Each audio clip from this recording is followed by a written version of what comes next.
If you can bring the meeting to order, welcome everyone to the Planning and Strategic Initiatives Committee. I am chairing. Just want to put this to the public record that this is a formal public meeting to consider applications under the Planning Act. If a person or public body does not make oral or written submissions to the City of Kitchener before the proposed applications are considered, the person or public body may not be entitled to appeal the decisions to the Ontario Municipal Board and may not be added as a party to a hearing of an appeal before the Ontario Municipal Board. So we're going to change the order a little bit. We're going to take number 2, which is the Corporate Climate Action Plan. I've been told by staff that it should not take very long, so we can go through that first.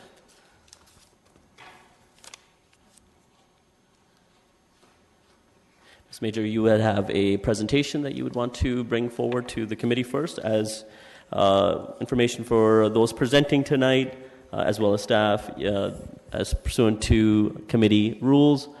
For delegations, you have 5 minutes to make your presentation to the committee. Go ahead, Laurie. Okay, good evening, Councillor Singh and members of the Planning and Strategic Initiatives Committee. I'm here to present the results of Phase 1 of the Corporate Climate Action Plan. Cities across Canada play a major role in addressing climate change. In a recent publication, the Federation of Canadian Municipalities estimated that cities can achieve 20 to 55 megaton greenhouse gas reductions through smart investments. The cost of extreme weather events could rise to $5 billion annually by 2020, and that for every dollar invested today for climate adaptation could save between $9 and $38. In 2013, the City of Kitchener approved the Community Climate Action Plan as a partner with Climate Action Waterloo Region, with a 6% 10-year reduction target with a focus on homes, workplaces, transportation, agriculture and food, and waste. The City of Kitchener is an active partner in Climate Action Waterloo Region and a leader in planning and implementing actions to achieve the community target. It's important to keep in mind we also make a direct impact as one of the many workplaces in the region.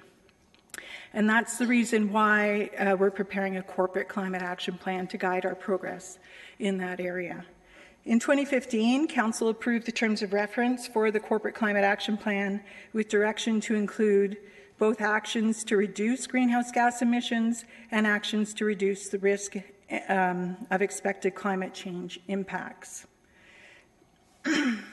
According to those terms of reference, the City of Kitchener will be following the Partners for Climate Protection Framework for mitigation and the ICLEI Climate Adaptation Framework. The recommendations of the Phase 1 report will satisfy the requirements of Milestone 2 for the PCP program and Milestone 1 for the ICLEI framework. The Phase 1 report includes an update to the city's greenhouse gas inventory, the establishment of the Corporate Climate Action Team, initial research on potential local climate impacts, and most importantly, a recommended corporate greenhouse gas reduction target for the City of Kitchener at the corporate level. There will be 3 phases that staff will report to Council. Phase 2 will bring forward high-level energy management strategies for direction from Council and the results of the vulnerability and risk assessment, which will form the basis for further adaptation planning. Phase 3, we will bring forward a recommended action plan for implementation and a plan for monitoring and reporting on results. So the first component of the Phase 1 report includes the greenhouse gas inventory, which helps us understand where our greenhouse gas emissions come from as a corporation. And you can see from the summary that buildings and fleet account for more than 85% of our emissions. In total, our corporate carbon footprint accounts for just more than 13,000 tons of CO2e, which is expected to increase by at least 15%, maybe more, to 15,000 tons over the next 10 years as a result of growth. City staff are recommending an 8% reduction target for the corporation from 2016 levels. It's important to keep in mind that an 8% reduction equates to a 20% overall reduction when growth is factored into the equation. There is a table on page 2-23 and 2-24 which provides a summary of some of the actions that we could potentially take to achieve the target and progressively higher targets as well. I won't go into the details of the table, but it was a helpful guide to setting a practical, affordable, and reasonable target. The first portion of that table summarizes what we know at this time in terms of potential actions and the potential financial impact. As we move to a more aggressive, more challenging target, there are more aggressive actions, and they would certainly challenge the organization financially. There may be some actions on this portion of the table that we do consider and we explore in terms of the climate action plan, but we'll certainly be conscious of the potential impact that may have financially on the organization moving forward, and look for opportunities to fund those actions through other programs. We did look at a very aggressive target of up to 30%, and there are cities certainly in Canada that have set targets that are that high. It was certainly the opinion of staff that this would fall outside the range of what's financially sustainable for the organization at this time, and so that target was not put forward as a recommendation. So an 8% target will require reductions at different levels for different sectors within the organization. Of course, the most significant reduction will become as a result of the LED streetlight conversion. Because buildings account for the more than 50% of all greenhouse gases that the corporation produces, a 5% reduction is very significant in buildings as well. And fleet also has an important contribution to make. With the approval of an 8% greenhouse gas reduction target, I believe it'll be possible for the City of Kitchener to be recognized as a bronze pledging partner through the Regional Sustainability Initiative, which is another partnership within the community to support sustainability. And there are a number of to support adaptation planning and next steps in that process, we have identified 12 climate impacts that we will use as a basis for more detailed assessments of the city's level of preparedness and actions we may need to take to prepare for what the future may bring. And we have already begun to involve staff from across the organization to identify the high-risk consequences of these changes in climate so that we can put a plan in place to address them.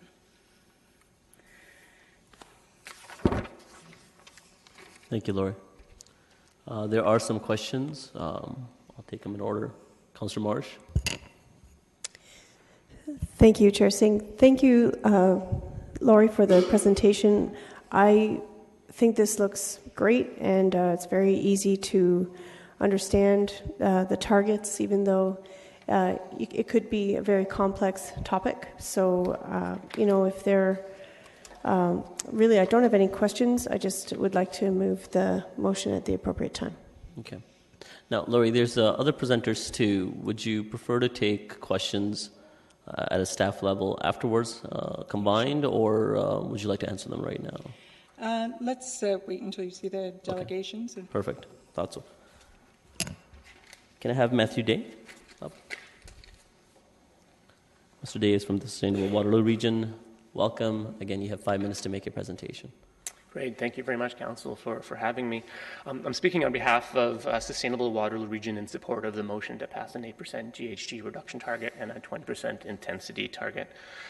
Sustainable Waterloo Region is a local environmental not-for-profit that hosts events and programs that help organizations convert their sustainability interest into action. The first program we launched was called the Regional Carbon Initiative in 2008.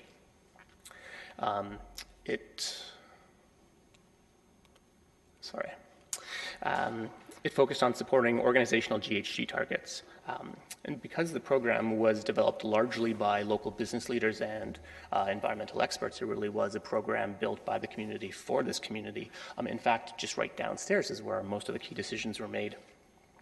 But in essence, the backbone of the program is quite technical.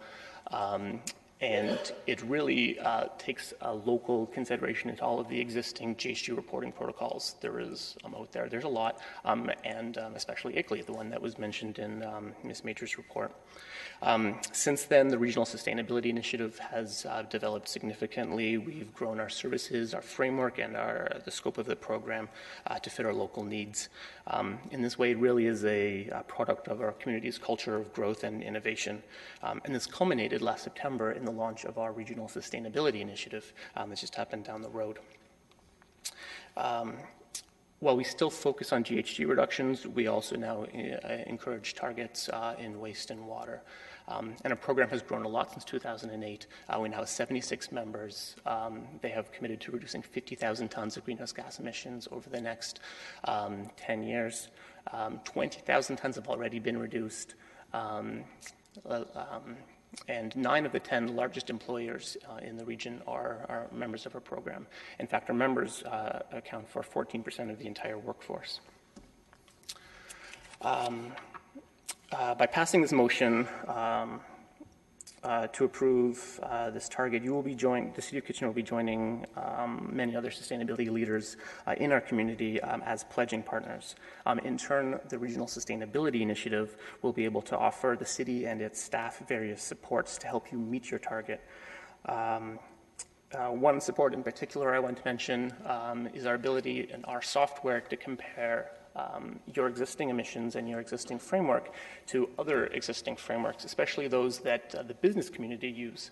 If you look at your emissions from a business corporate point of view, it's likely you'll find that your reduction targets look even more ambitious, which in turn will help your leadership in this capacity. So just in closing, the City of Kitchener has shown a lot of support for the Regional Sustainability Initiative in the past, and this proposal to set a corporate reduction target and create an action plan marks a significant step in the city's already strong track record on environmental issues, and will demonstrate your leadership and foster further developments. Thank you. There might be some questions. Mayor Vanovic, Councillor Ioannidis, Councillor Gazzola, I took your order for when you had rung in to ask questions of staff, so I've taken you out of queue. So please queue in if you have questions of the delegation. Mr. Day, there is one question. Councillor Gazzola, go ahead. Actually, my questions were with our staff. Staff still? Yeah. Okay, all right. So what do I do here? Go? Just key out, that's fine. I'll get you out. Then can I have Danielle Lepriere, please? Hi, Danielle. Again, you have 5 minutes to make your delegation. Great. Thank you. Good evening, Chair and members of the Planning and Strategic Initiatives Committee. My name is Danielle Leperrier, and I'm the Plan Manager for Climate Action Waterloo Region. I'm here this evening to speak in support of the City of Kitchener adopting a corporate GHG reduction target and endeavoring to complete a climate action plan to guide efforts in achieving such a target. As you may know, Climate Action is a collaboration between REAP Green Solutions, Sustainable Waterloo Region, the cities of Cambridge, Kitchener, Waterloo, as well as the region of Waterloo. It is focused on supporting actions and developing new opportunities that will lead to a reduction in our local greenhouse gas emissions. Climate Action leads the implementation of the Climate Action Plan for Waterloo Region, essentially a climate action plan and target at a community scale. Together with community members and local organizations, we aim to achieve a community-wide greenhouse gas reduction target of 6% below 2010 levels by 2020, while supporting local economic development and a higher quality of life for citizens of Waterloo Region. We know that in 2010, the activities of residents and businesses in Waterloo Region produced 3.6 million tons of CO2 equivalent. We also know that 40% of those emissions were from the fuel consumption we used in our transportation systems, 32% from energy use in our workplaces, 22% from the energy use in our homes, and the balance from methane produced from landfills and our livestock. In late 2013, a community climate action plan and greenhouse gas reduction target of 6% below 2010 levels was unanimously endorsed by the City Councils of Cambridge, Kitchener, Waterloo, as well as Regional Council.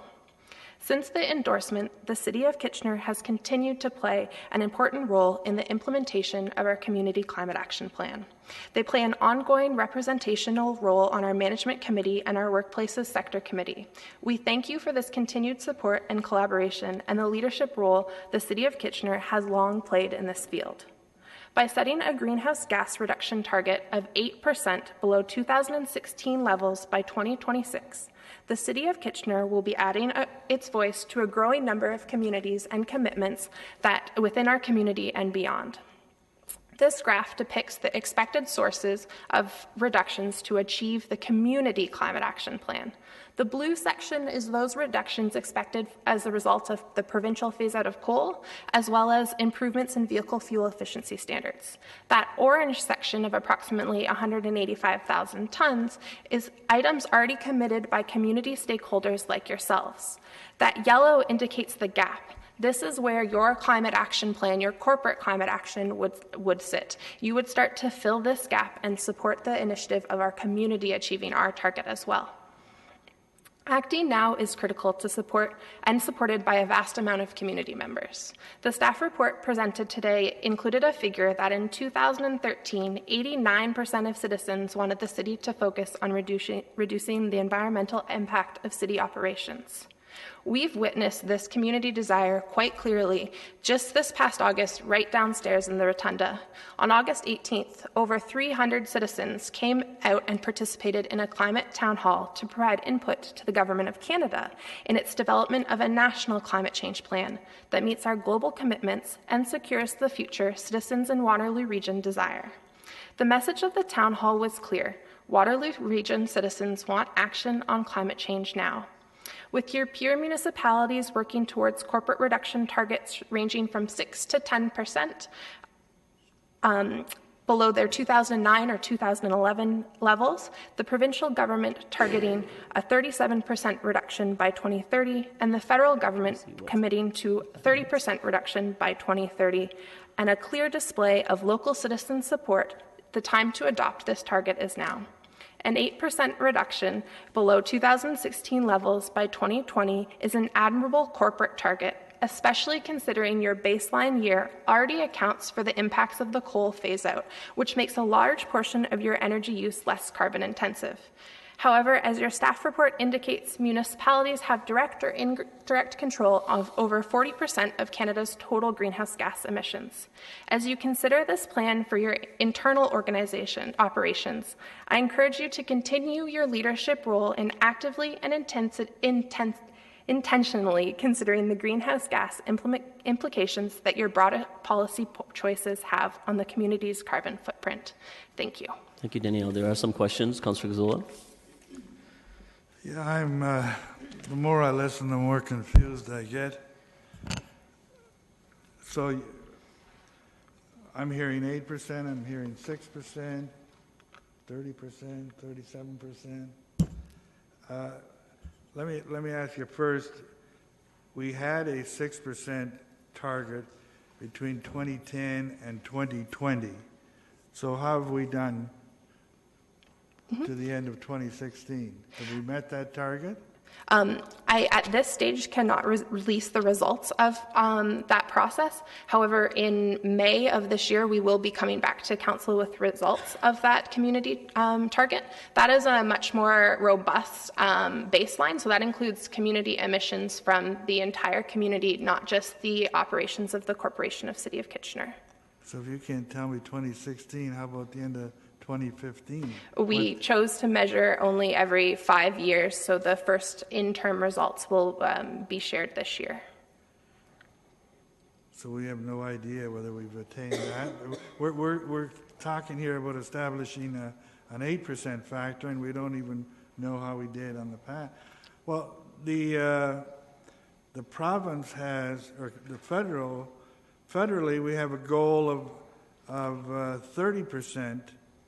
Over 25 years. Now, 11 of those years are gone. How have we done there?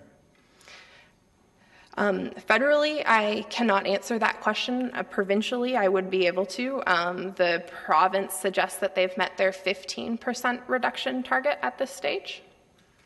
Well, they were looking for 37% between 1990 and 2030.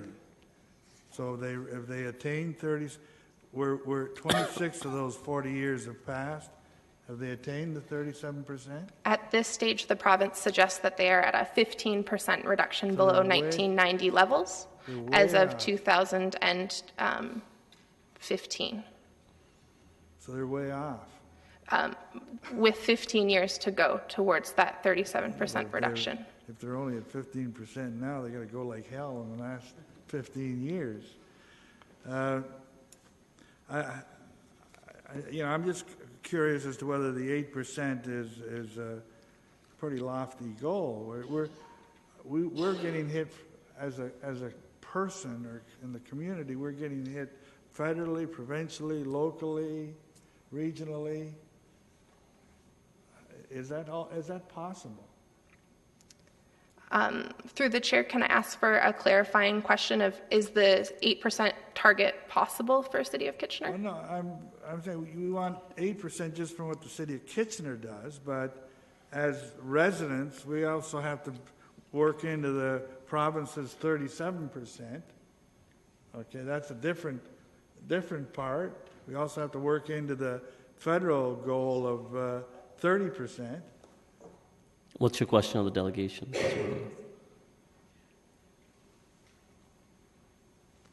I guess my question is how the hell can we fit into all of those categories? That would be something that we would have to determine as a council. Yeah. All right. I also have a question of our staff. Sure. Well, when the time's right. Are you done? Oh, no, I'm okay. Yeah. I'm not We'll ask done with que- our staff. No, that's fine. I'm going to So- ring back in. I have you in order for questions of staff. Right now, we're asking questions of the delegation. There's others that I want to ask as well. Councilor Fernandez, you have 5 minutes. Thanks, Danielle. And I understand where Councillor Griswold was trying to get to, and it is challenging when you see all the different pieces and the percentages. So, from your perspective as the climate action staff person with Sustainable Waterloo Region, do you see that 8% is a reasonable target, or would it be your hope that we would go higher? I think for corporate operations, an 8% target is very reasonable to achieve. As I mentioned, it's also at some levels ambitious because your peer municipalities who set between a 6% target with the City of Cambridge and the City of Waterloo and a 10% target with the region of Waterloo, their baseline years was before the province phased out coal from their electricity grid. We know that the reduction of coal in the electricity grid has an impact somewhere in the magnitude of 3 times less carbon intensity for every kilowatt hour you utilize of electricity. So to me, that means you're setting a role of leadership, but something that is still quite obtainable given the momentum we're seeing at a federal, provincial, and local level. Great. Okay. Thank you very much. You're welcome. Councilor Davey? Thank you. Just a clarifying question. You mentioned that our peer Cambridge and Waterloo are both at 6% and the region's at 10%. That was before the phasing out of coal. Do you have any idea what, in terms of a percentage, what that difference would be? So, for example, if we were pre-coal at the same time, presumably our 8% would be an even higher figure. You may not. I'm just wondering if you have any idea. I do not have an answer to that, but I can share that the region released their progress report, and they've achieved a 15% reduction as of the end of 2015. So that's 5% higher than their target pre-coal phase-out. 5%. Okay, excellent. Okay.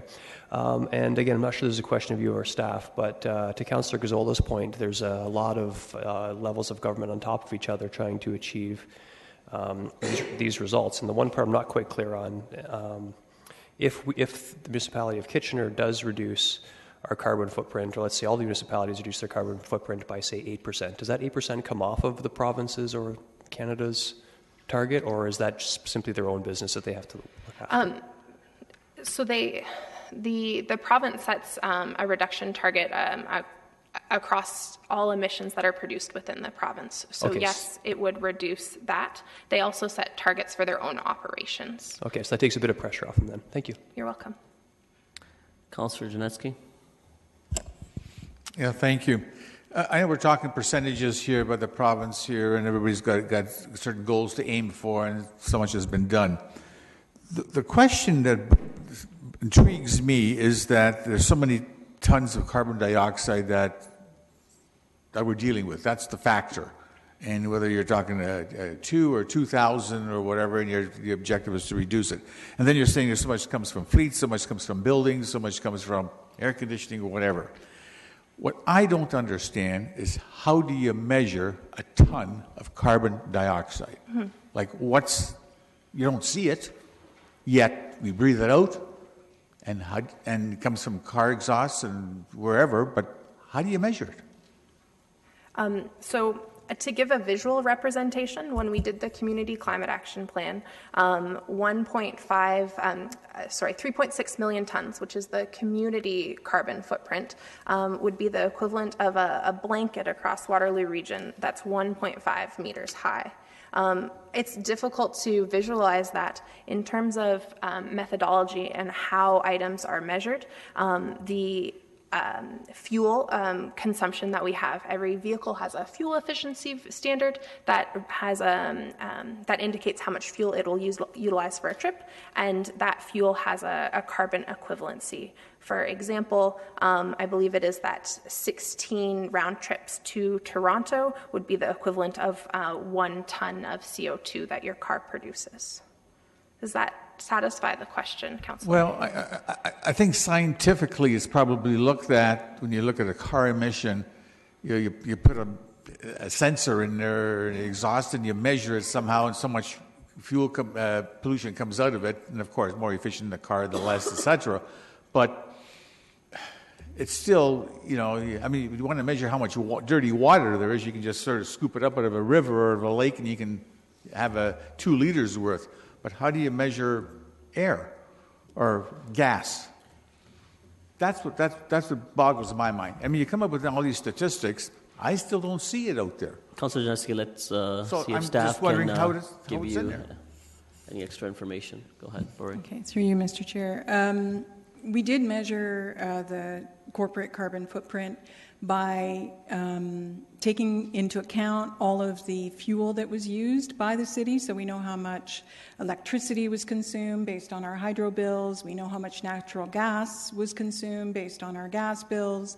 We know how much diesel and propane, et cetera, right? So we quantified all of the fuel that the corporation used. There is a conversion factor that turns that into energy. So you can take a unit of electricity and convert that into a gigajoule of energy.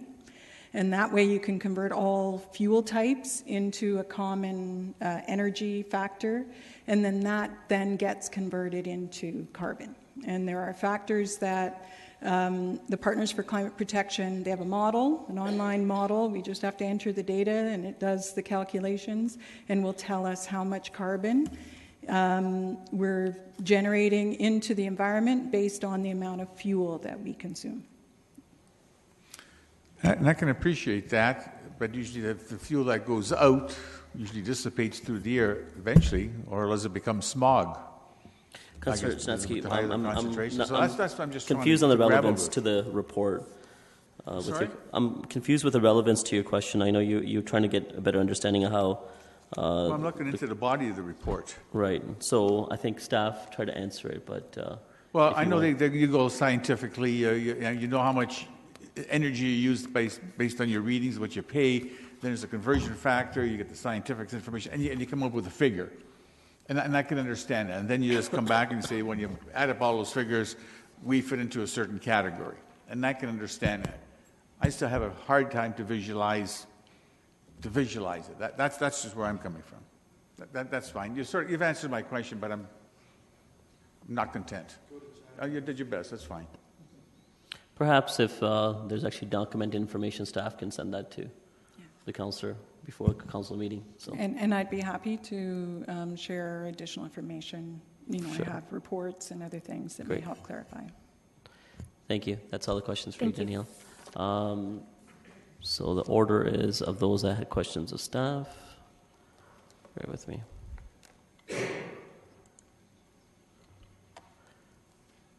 Mayor Babinovich, go ahead. Thank you very much. And first of all, thank you to staff for the body of work that's before us. It's something that I think we as a city needed to do to really come to terms with the role that we play in terms of dealing with GHG reduction and climate action. But not only the role that we play in terms of us as a municipality, but the role that we play in conjunction with our partners, whether it's at the regional level, provincially, nationally, and so on. As you look at the recommendations that you're making in the 8% reduction, Ms. Major, how does that compare? And I know there's a lot of confusion around these numbers and what they mean, and I get that. But in general, how does that compare of what we're trying to do as a city versus other cities? We've heard about other cities in the region, but other cities across Ontario and other cities across Canada. I'm gathering we're not necessarily at the leading edge, but we're also not the worst. So I don't know if you can kind of give us a better sense of where this might take us. The target that you set as a municipality has to be appropriate for you and your unique circumstances and constraints as a municipality. And so that is the basis for the 8%. And every municipality has different circumstances, but I have looked across Canada in terms of other members of the Partners for Climate Protection program, and generally the minimum commitment is 6% for a corporation for a 10-year target as a minimum. The Federation of Canadian Municipalities does recommend a 20% target at the corporate level for municipalities because their position is that there's a lot more that's within our control relative to the community, and there's certainly actions that we can take to achieve an ambitious goal. However, things like growth and the age of your infrastructure, and there's a lot of factors that need to be taken into account to determine what is appropriate. And working with staff throughout the organization, we've considered all the things that we felt would be relevant, trying to understand the potential for actually reducing greenhouse gases, given where we're at, and the potential impact on our service levels and financial implications, and that really is the basis of the 8%. So we're certainly not putting a target forward that is a minimum. I do think it is an ambitious target, particularly given the amount of growth that the city is expected to go through, which will drive potential growth in city operations, and it will be a challenge. But the 8% was vetted through our steering committee, who are primarily the directors who will be expected to implement this. And while they were cautious about committing to it, did agree that they felt that it was possible. Okay. The next question I have is, as we go forward on this, my take is it's going to take a significant amount of corporate buy-in and a significant amount of leadership from the top, i.e. the top levels of the bureaucracy, the staff side of the organization. Do you have a sense that's there, or is this something we're going to need to do some work on? And I'm not trying to put you on... I'll ask Justin Reedman to answer that. He is the sponsor for the project and the member on the corporate leadership team who's leading this initiative, so I think he would be able to speak to that more effectively. Mr. Reedman? Through the chair, yes. So I am the corporate sponsor on the project, and we've had very frank discussions at CLT about the requirements moving forward with the 8%. Okay. Does that mean that there is good, you get a sense there's good buy-in, and there'll be, or is it going to need a little bit of extra encouragement from the Horseshoe? Through the chair, I think anytime the Horseshoe can help out in these type of things, it would be helpful. But I think there is commitment across CLT to make sure that we work towards this target and put resources behind it as appropriate. Okay, well that's certainly encouraging to hear, because I do believe that that is extremely important. The last question, and you've touched on it, Ms. Major, the targets that you're recommending aren't easy, but they're not also impossible to reach.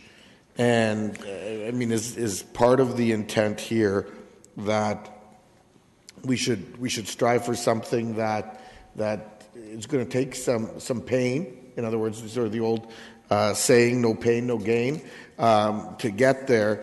But we also want to make sure that it doesn't become so difficult that people are going to walk away and not try to achieve the goals. And it's better to overachieve than underachieve. Is that sort of part of the approach that's been being taken here?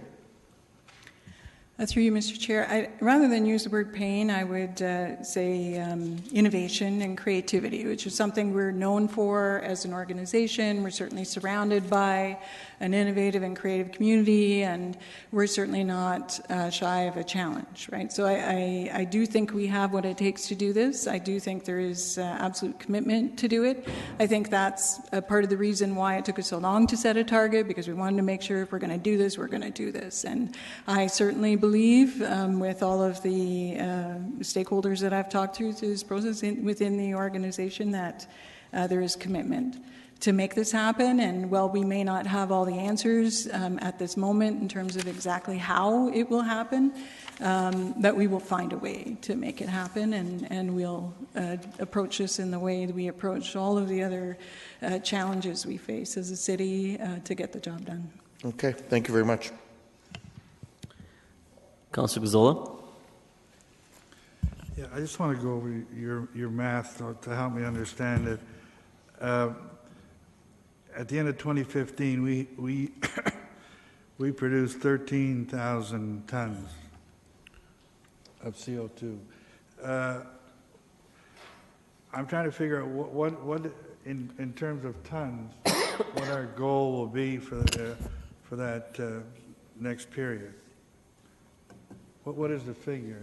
Did you added 15% first?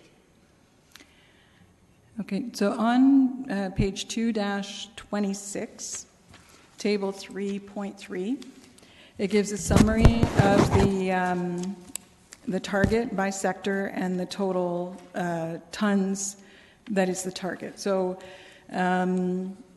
we are looking at 11,980 tons by the end of 2026. So that represents an 8% reduction from the 13,027 tons that was the 2015. So we have to reduce by 2,000 tons. Is that right? No. We have to reduce by 1,000 tons, right? The difference between the 13,027 and 11,980, right? Is 8%. Okay. Yes. Now, somewhere I was reading here that with the new lights that we're going to, it's going to save 500 tons. Did I read that right in here? That's correct. So that means our target is 1,047, and already we're going to have 500 from the changeover to the LED lights, street lighting. That's correct. So that means that really takes quite a bite out of our target. The other question, I wanted to make sure that my thinking was right, so you're agreeing. The other thing I'm concerned about now, to get to the remainder of the target, you've listed a number of things that can be done. Do you have any idea what the costs are to achieve that? The report outlines the cost would come back to council in 2018, Councillor Gazzola. Pardon? The report outlines that costing will come back to council in 2018. Okay, I just thought, we're dealing with this tonight. It'd be We're supporting in principle, and then the staff nice would... to have an idea of what's involved. I'm not asking you further down, I'm just wondering what kind of increased costs are we going to look at? You're asking us to approve something. Will staff have rough estimates on some larger items? No, we haven't done that. That will come in phase 2, in the phase 2 report. The way we're approaching this is to get some sense of the order of magnitude in which you would like us to target a reduction. Then we'll go away and start looking at what some of those specific actions may look like, identify where the funding may come from, and the costs involved. It's very difficult to project costs out 10 years. There will also be savings to offset some of those costs. So it's a very complicated financial picture. And one of the commitments that we're making moving forward and developing the action plan is that all new financial commitments to climate action will be made through the budget process. So we are not asking you to approve any expenditures at this point. That even once the action plan is approved, that will not represent approval of budget, that all new investments will have to be vetted through budget and will be considered in the context of all other competing priorities. So it was our intention to provide some reassurance that we're certainly not asking for a blank check to go off and do some climate action, that all those decisions would be made within existing financial policy. Does that answer your question? Well, I'll accept that answer. I always find it hard to, go and look at a nice car and I don't want to pick it up and nobody tells me how much it's going to cost. Well, Councillor, the old adage of chicken or the egg, right? If staff were to compile all that work and come to us with costing and we had no interest in supporting it, then our question to staff would be how much time did you spend in doing this? And was that efficiency of your time? So with giving support, now staff would then go out there and do that body of work and bring a report back to us for us to determine if those costs are appropriate to our community. Okay, so do you have another question? Because I interrupted. I'll let you. Otherwise, your time is up. No, I'll make a comment later, okay? Sure. Councillor Fernandez. Thanks, Laurie, and thanks for meeting with me, and we had a good discussion about some of this. As we move towards our target, and if we see that we're doing immeasurably well, would we move the goalposts further? So say, we've reached 7%. I'm really being wishful here, but would we consider moving it to 9 if we saw that we had some easy wins already? Through you, Mr. Chair, absolutely. That is what most cities do. 10 years is a long time, and to revisit the target based on your progress, we're too ambitious and we need to move it down. What most cities find is that they're achieving results faster than they anticipated, and they do increase it. And the region of Waterloo is a good example of that. They initially set a 6% target, far exceeded that, achieved 15% in half in 5 years, and have just revised their target up to 10%. So there certainly is opportunity to do that. There's nothing about the Partners for Climate Protection program that makes us lock in our target. Right. And there is some low-hanging fruit too, that we probably will be, scooping up pretty quickly to get some momentum going and find that those easy wins will get staff invigorated about how we're doing, right? I don't want to leave the wrong impression. The City of Kitchener has been working at this for a long time, so it's not like there's a lot of low-hanging fruit. There are some things that we haven't taken a really close look at in a while, that there may be opportunities to have some quick wins, I think maybe is a better word. It's certainly our intention to build some momentum and enthusiasm around this and engage all employees across the organization in developing ideas and holding each other accountable for doing what it takes to get this done. And it is my expectation that there will be some quick wins. Okay, so my last question, which is probably maybe not necessarily a question in terms of, we will see some cost savings. We'll see some ways that will see reductions if we do X number of projects, and we may be able to see simple things that all of a sudden we're actually seeing a reduction in our costs out of this, right? Absolutely. Anytime you reduce your energy consumption, you're reducing what you're spending on that energy, and that's a very powerful motivator for moving forward. There are some changes that we may want to consider that don't generate savings, and there are things like using biodiesel with our fleet, for example, which you probably well know. We pay a premium for that. So there may be some tough decisions like that where we need to consider whether or not we want to make that investment.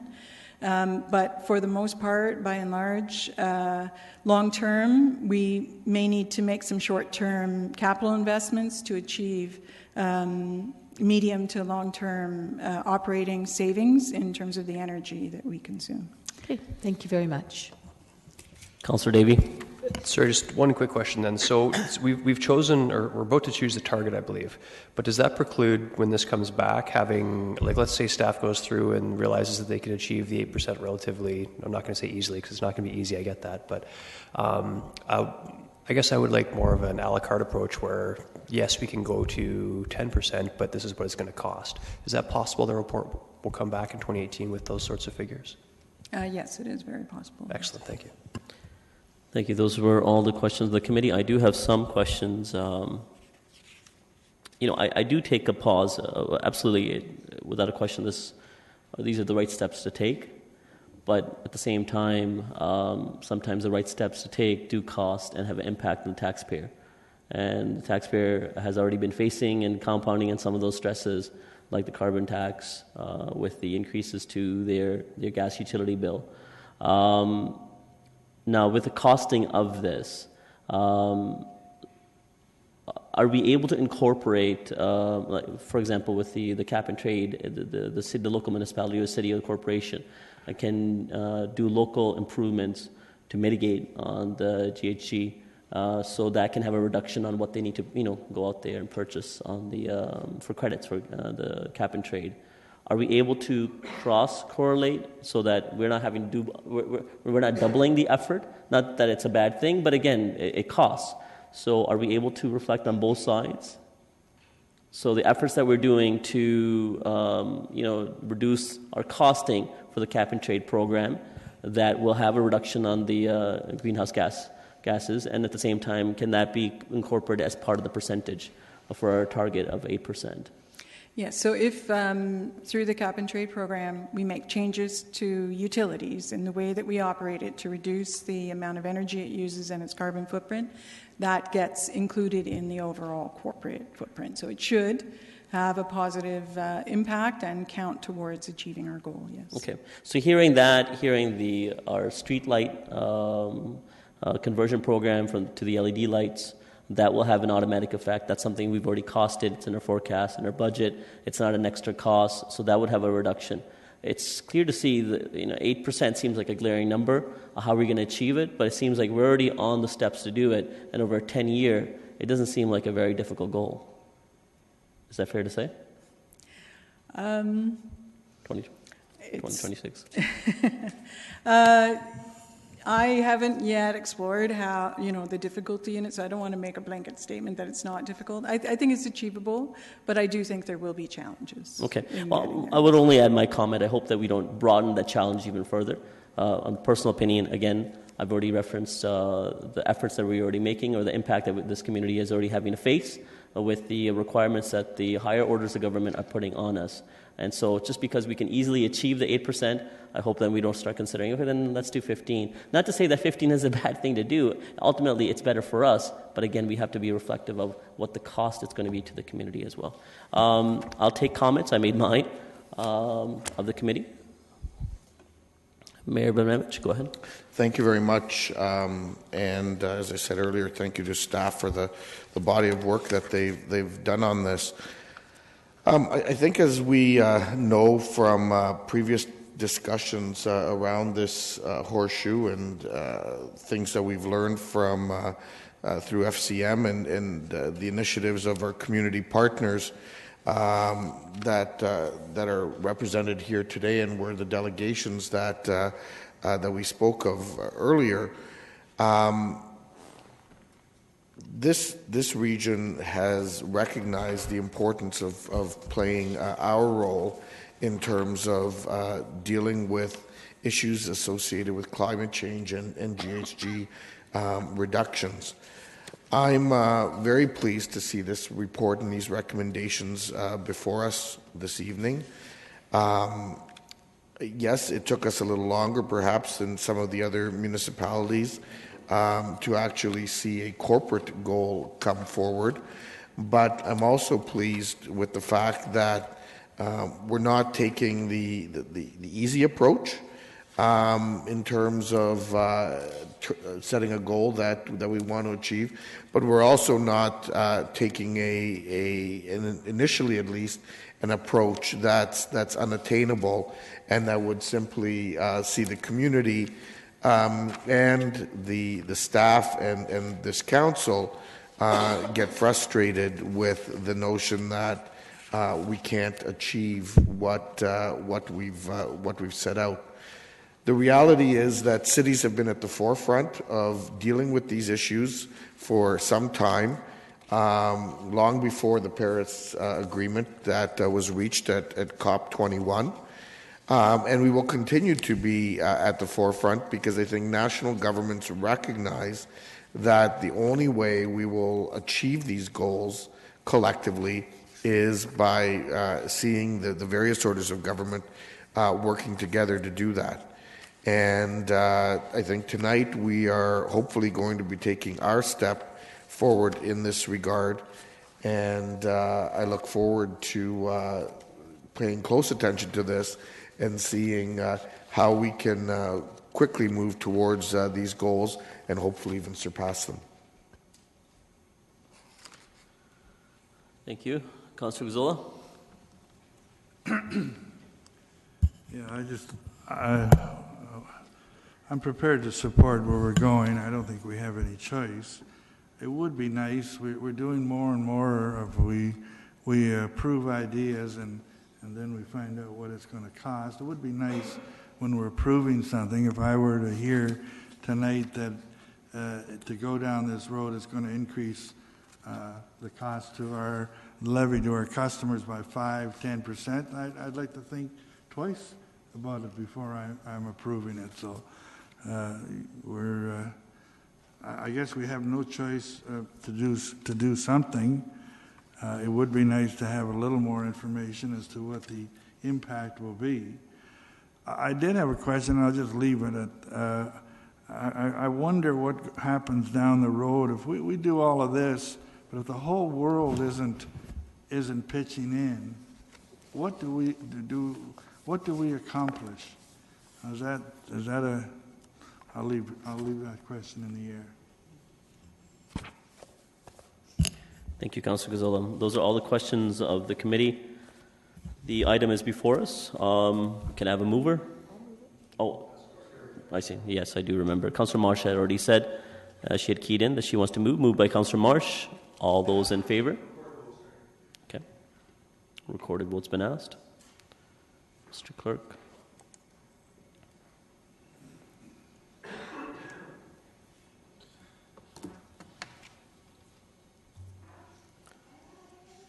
Oh, let's hold off. It's okay.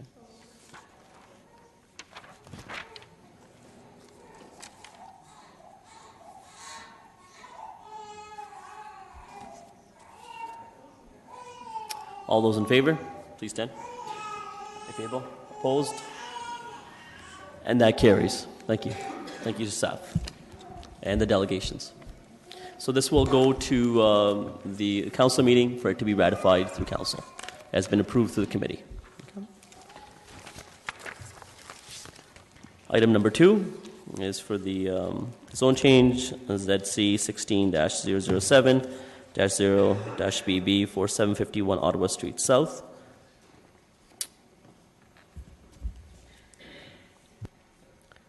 Catherine, if you want to make a presentation first.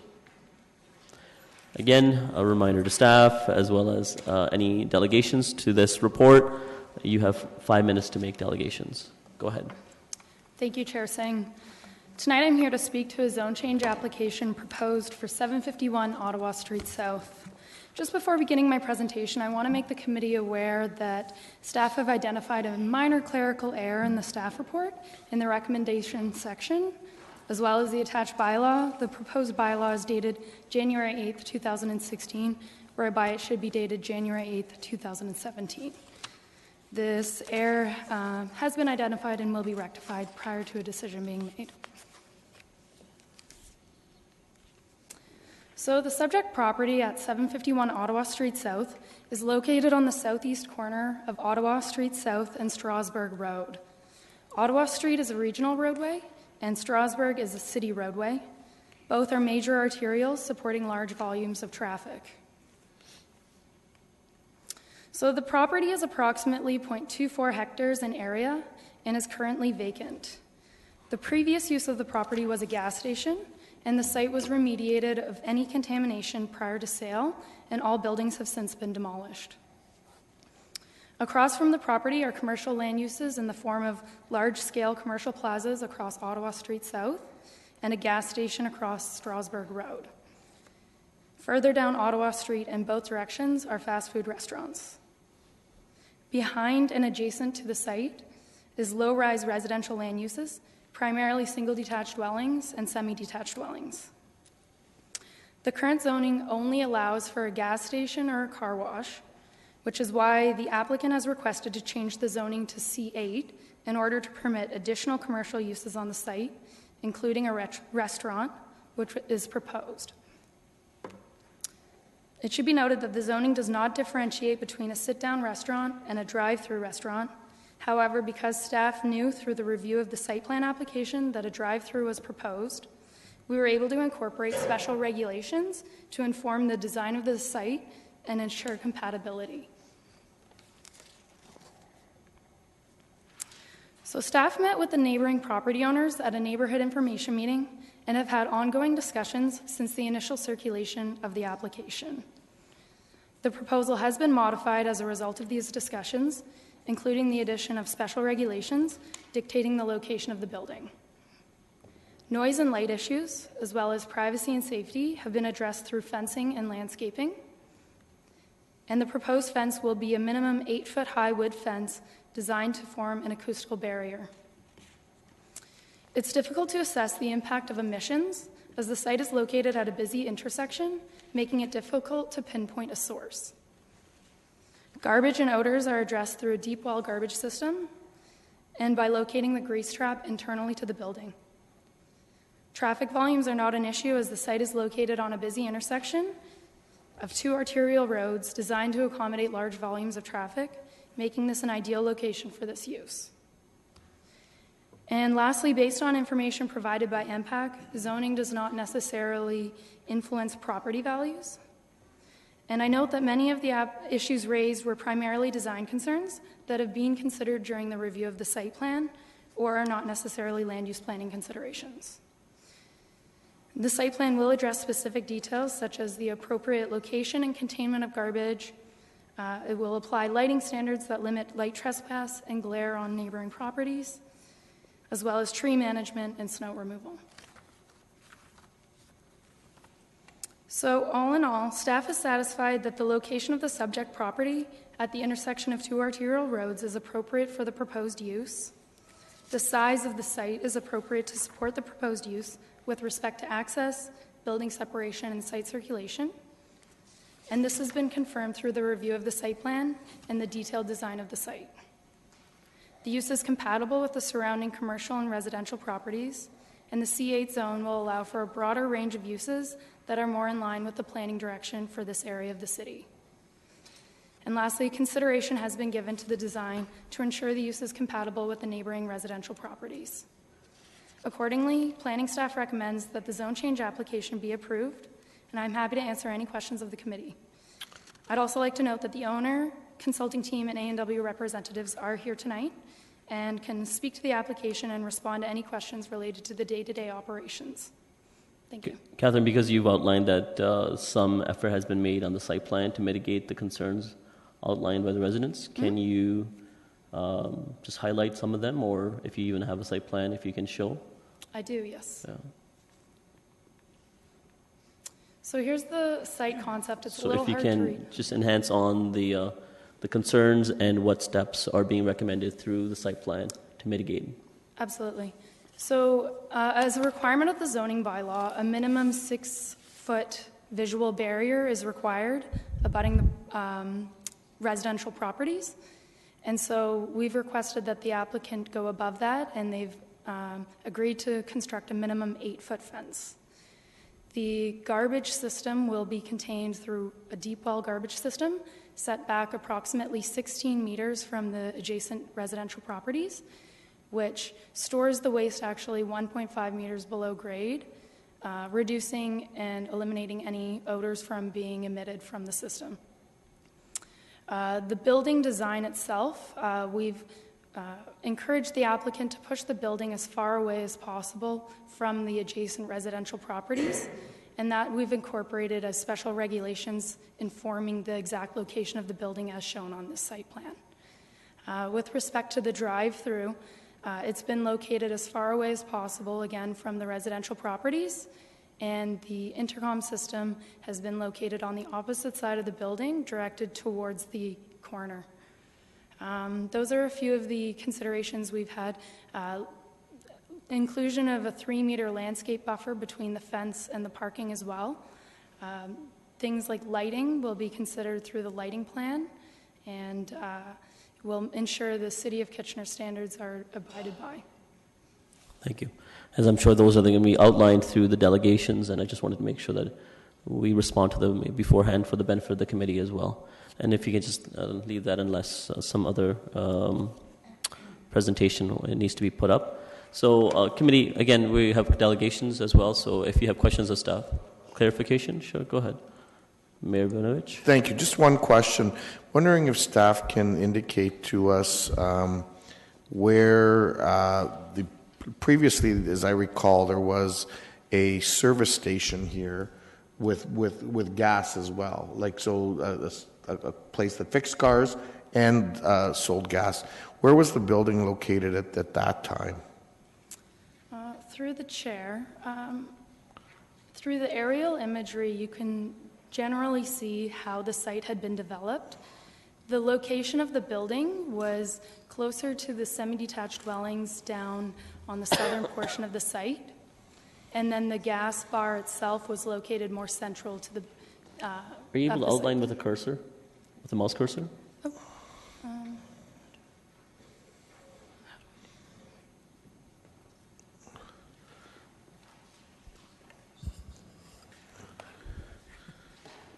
Yeah, so was the building down by 421 essentially? Yeah. Do you want to do it from here so that it's going to be tough for you to describe the way you are? It's kind of.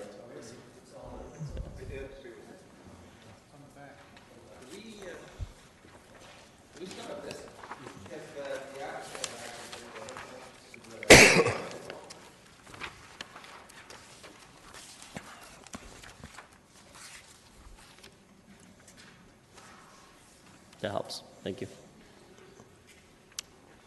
Okay, so it was down by what I guess was 421 was where the building was before?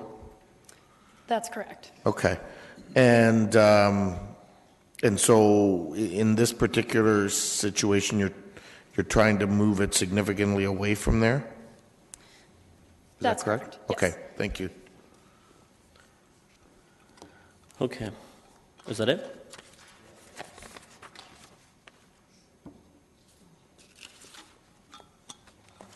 We'll go to the other delegations. Do you have questions of staff? Yeah. Councillor, Mayor Vinovich just needed a quick clarification. If I go to you, then we have to just ask questions of staff altogether. Is it just minor question? If it is, that's fine. If you want to go extensively, you will have your opportunity. But I'm just saying, I wanted to go to the delegation so we hear from them. There may be more clarification questions that you need to ask of staff. So you tell me if you have a quick question, no problem. If you can wait, that'd be appropriate. A simple question could be a long answer. Okay, all right, let's wait then. If I can have Ben up, please.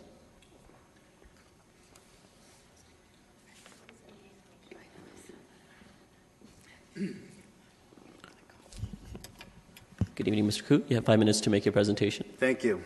And you are the applicant.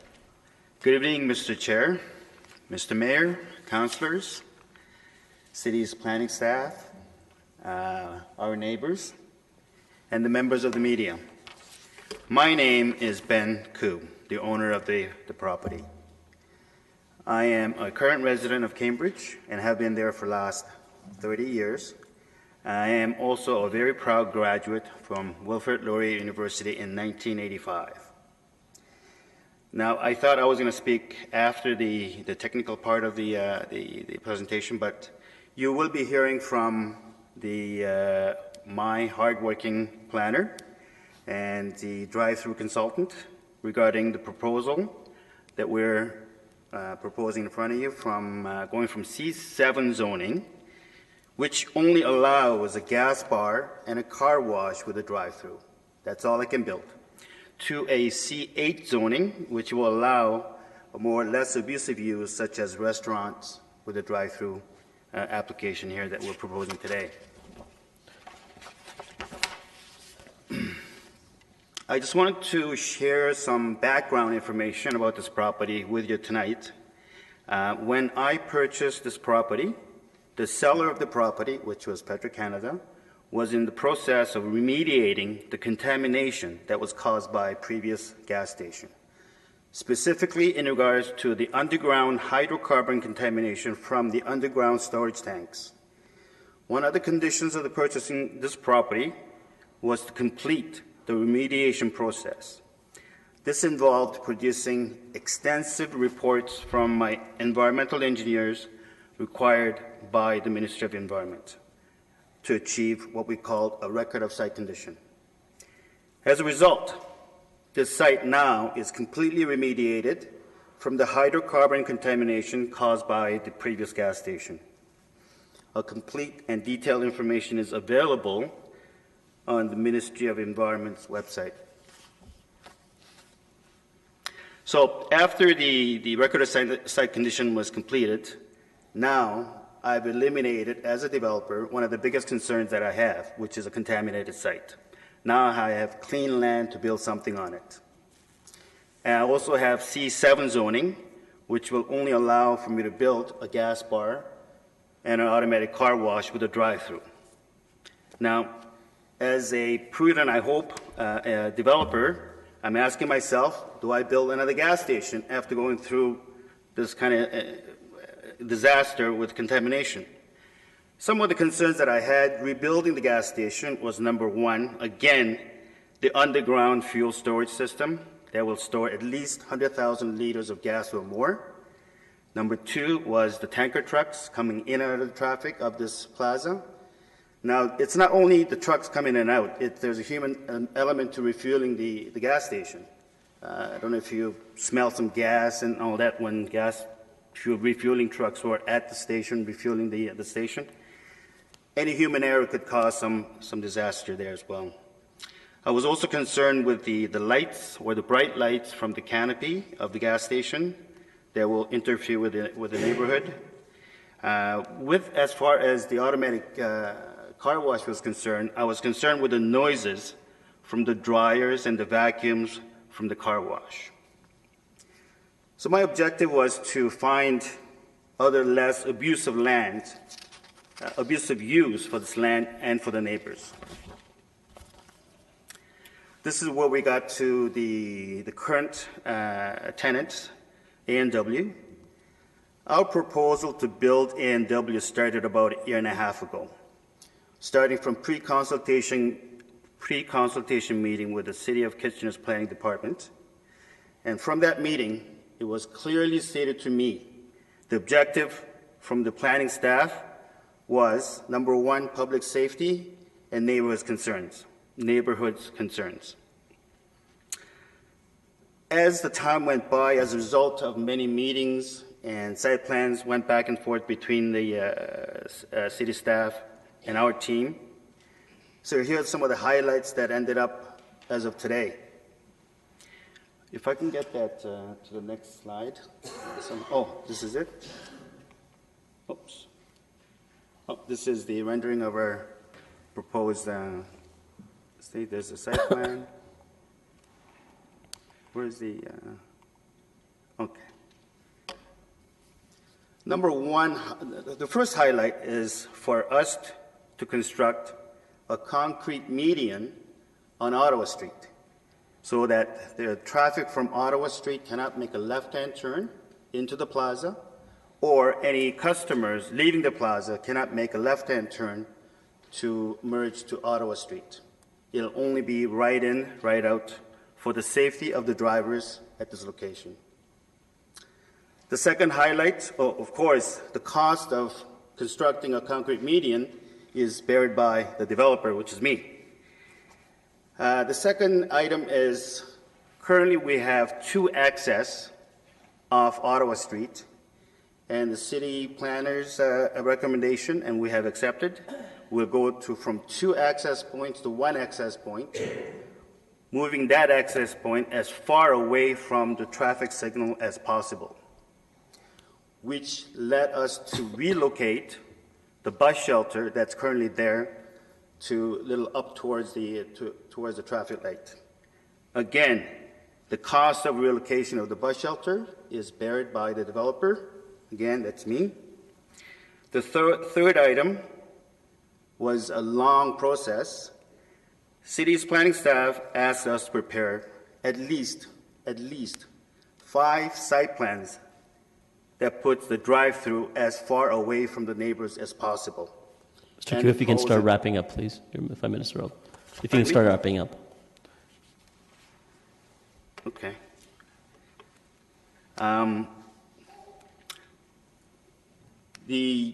By moving the drive-through as far away from the neighbors and as close to the traffic, resulted in a slight problem that the headlights from the drive-through may interfere with the oncoming traffic. Again, the city planner's recommendation was to build a 3-foot solid fence along or surrounding the drive-through, so the lights don't shine through the oncoming traffic, and the pedestrians do not cross our drive-through. In addition to that, we were to build speed bumps on our drive-throughs, so hopefully we will have the slowest drive-through in Kitchener.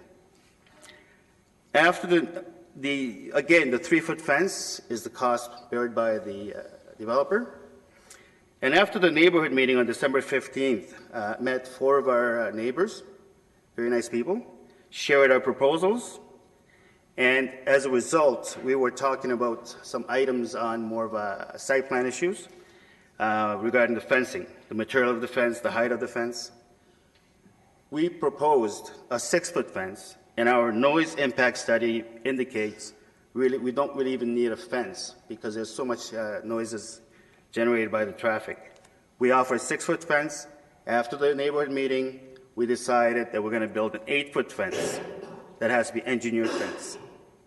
We also decided that we're going to use earth bin or Molac waste removal system to reduce the odor from the waste bin.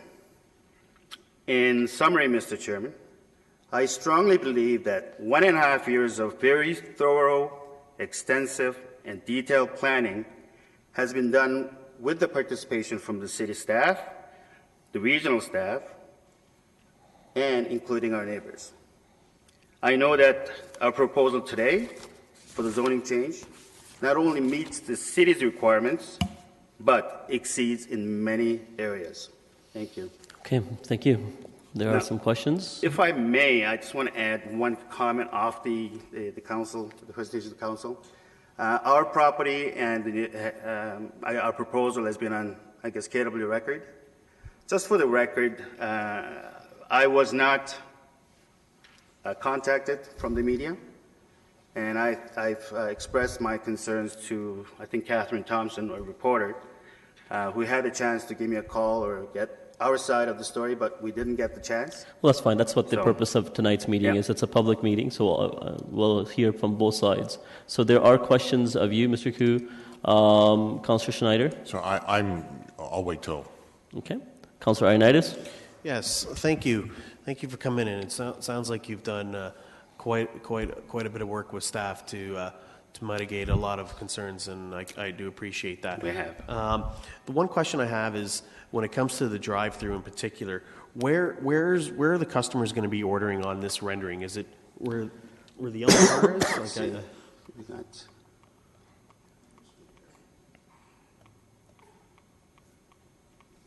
You mean where the drive-through is going to start and end? Like, where are the customers in particular going to be speaking into a speaker to order their... It would be, it's hard to pinpoint. Right there? But where, you know, the A&W sign is right now? I see underneath. I see it now. It'll be underneath there in that area. So it'll be far away from the Yeah, I neighbor. can see that. Okay, thank you. Councillor Nesky? Yeah, thank you. A couple of questions. That was one of them in terms of the location of the intercom. I took a drive-by, I took at the property over the weekend, and there are a row of trees along the side of the property on Strasbourg Road. Are they on your property or the neighboring property? On Strasbourg, it's on the neighbor's property. We're not removing any of the trees. So they're not yours? They're not ours. Okay, that's fine. And the other question is your hours of operation. Is this just 7 till 11 at night, or what? I believe it's 7 till... I was told that it was going to be 24-hour drive-through, but the restaurant is between 7 and 11. But I didn't hear the answer. I can't hear from over there. It's 24-hour operation. What's the answer? I was told last a neighborhood meeting, the franchisee came in and told us that the hours will be between 7 and 11, and the drive-through is open 24 hours. Drive-through is 24 hours? Yes. Okay, thank you. Councillor Fernandez? Yes. Where the yellow car is and the truck are parked on this rendering right now, if people, and I've seen this happen at other drive-throughs, where if you order food and it's not ready yet by the time you get to the second or third window, you can park and wait. Those cars could park and wait and be idling?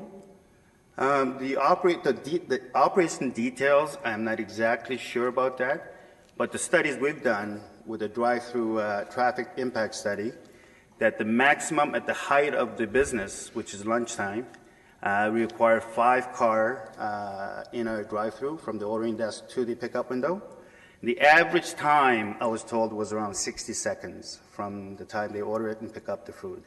That's based on information from A&W.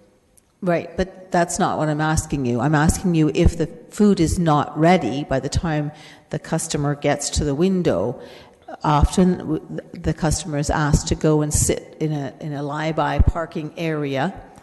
Will those cars that are sitting, so for example, say the yellow vehicle that's sitting on this picture, they're waiting for their food to be prepared and for somebody to run it out to them. They could be idling there. Is that correct? The common sense, when I actually visit A&W quite often, it hasn't happened to me, but at other restaurants, you have to go to the paying window or the pickup window, and they are the ones who tells you the food is not ready, so pass forward to the parking area so other cars can go through. Then when the food is ready, they will deliver to your car. That's been the practices of other restaurants, but I'd never had experience in A&W. That's their policy. Okay. But you can ask the... and I understand that you may not have had that experience, but what I'm asking you is there a possibility that those cars that are sitting there waiting for their food could be sitting there idling?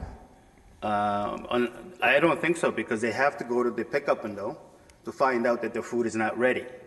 And then if it's not ready, then they won't be idling. They will be gone to the parking area and waiting for the food. The applicant probably may not have that information. That would be through the A&W, right? But I don't know if staff can comment if they have had... Maybe the consultant they've will addressed, be able to. yeah. The If consultant... staff can't, then we can wait until the consultant. Okay, that's fine. Okay, I'll reserve the other question for them. Okay, good. All right, thank you. Thank you. Can I have Rosemary up, please?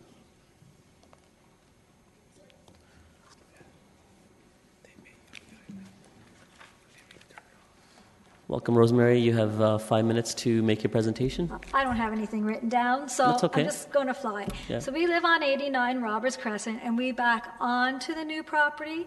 So we had the gas station and the gas station pumps in our backyard. We lived there for 34 years, and that was the main reason why we bought the property. Nobody behind us except the gas station that closed at about 10. In over 34 years, we've seen a lot of changes take place. Some we didn't agree with, and some was like, The one thing, though, is the gas station, we could smell the gas. And there were certain incidents that would happen at the gas stations that we'd have to call the police on, namely break-in and entries. There was a suicide attempt at the gas pump where they tried to take the gas pump and turn it on. So to me, what they're proposing is a lot farther away than what the gas station had been to us. So that's all I have to say. So are you in opposition or support of the application? I'm in support of the change because I really don't want a 24-hour gas station again of the smelling of the pump, and I don't want a car wash. Okay. There are no questions. Oh. Thank you, Rosemary. Okay. All right. If I can have Mel up, or if someone else wants to speak on behalf of Mel. I can speak. Okay. No, just for the committee's benefit, Mel and or the person representing him to make the delegation, their understanding was this was a public meeting. I think their presumption was it was an informal public meeting similar to what they've been to in the past. And they had materials compiled for us to review so that we would have the kind of in-depth understanding of where their position is. So I'm going to allow the delegation to make their presentation. After they do, I'm going to just recess the committee for a few minutes so we can browse through so that they have the opportunity to know that we took the chance to review the document that they provided and comprehended so that before we make the decision that we've included that as part of our assessment. Okay, sorry, if you can include your name and you have 5 minutes to make your delegation. No problem. So you don't have an angry neighbor here. So your name first, please. Mel Shaughnessy Dopp. Okay. I live at 421. We are we're the house directly next to this property. So every window that we own is going to border that fence that comes along the side.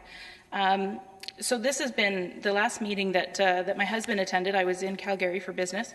I didn't realize that you guys were voting tonight. I prepared something when I realized that this was getting very imminent. So in the last 4 weeks, I've talked to city planners, bylaw officers, regional staff, collision data personnel. I had a consultation with a solicitor that has experience with zoning and planning. I contacted other residents that have anywhere near similar a situation like ours. Of course, I've canvassed the neighborhood. There's an online petition. We've got 149 signatures, and they all pretty much say the same thing. They're at the back. I'm certainly not going to go through and read all of those for you. And then I've talked to some of the businesses that are right next to us. I haven't actually met our neighbor here. I don't have a problem with our neighbor. I don't have a problem with the business that used to be there either. We didn't have the same experiences that Rosemary is saying that she has, and we're a heck of a lot closer. So I'm surprised. So anyway, I'm gonna go through most of this super quickly. Anything in red is its own city document that you already have. I'm assuming you've already taken a look at that. In the initial, so for point number 1, in the initial thing, they didn't say that there was homes directly next to it. So I really wanted to make sure that that was driven home, that there are homes right next to this. We share what they call the arterial road. That's how we get out every time we need to leave. It's a really awful thing to do. Notification. I can only go by what the residents said when I canvassed, but every single person in the townhouse directly across from us, which was way within that 120 meters, they all said, we had no idea. So I'm really surprised, and I wonder how they either got missed or they're all just, maybe they did get notice, but there was like 80 units there. I want to say that Brian and Catherine have tried to mitigate a lot of the different stuff.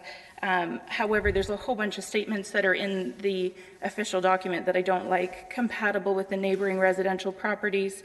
We feel that this site is suitable, that an 8-foot tall fence is going to actually be adequate to do some of the things that they say. I can see it here. It looks sturdy. It looks great, but it's certainly not one of those acoustical barriers that when you talk about an acoustical barrier, in a regular person's mind, they're not thinking an 8-foot tall wooden fence. They're thinking more acoustical too, that has the actual properties like you'd see along the highways or whatnot.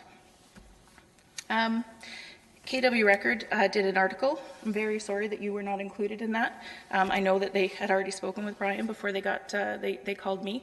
They basically just went on the petition that we had, and then they read the councillor email that I had sent through to yourself. That answered pretty much where we stood. I know that we didn't make any kind of slanderous or anything like that. We would never do anything like that. The neighbors do have a big drop in elevation behind us.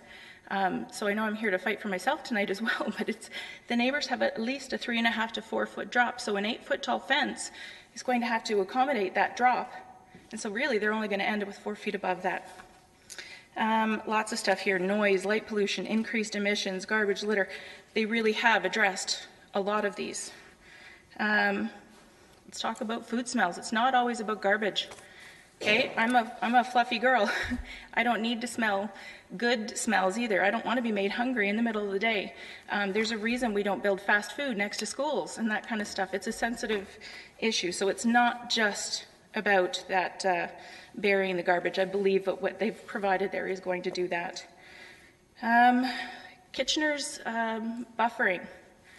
The buffering zones that Kitchener allows for of 3 meters is so different than every other region around us. Brampton, Ajax, Markham, Toronto, every one of their documents is 30 meters, a 30-meter buffer, and that's still pretty close. I'm going to be 20 meters from this, but a 30-meter buffer, that's still fairly close. OMB actually suggests a 90-meter. This is the smallest site that you can possibly imagine putting this. I know you're calling it not abusive, but it's a drive-through that's 24 hours a day. A lot of the things that I saw on I didn't quite understand, like I've told you how many people I've talked to, but those R973 and U whatever, I contacted Catherine and she said, well, it's not approved yet, I don't have that information. So I don't know exactly what all of those regulations are. However, I do believe you as council, whatever they can't, whatever's not a city count, whatever's not a planning decision that doesn't factor into what they can do, I think you guys can. So I think there could be a provision that although this site is this tiny, you could put a provision in to say, we're going to go through with an A&W, but we're not going to go through with the drive-through. That's what I'm counting on you guys for.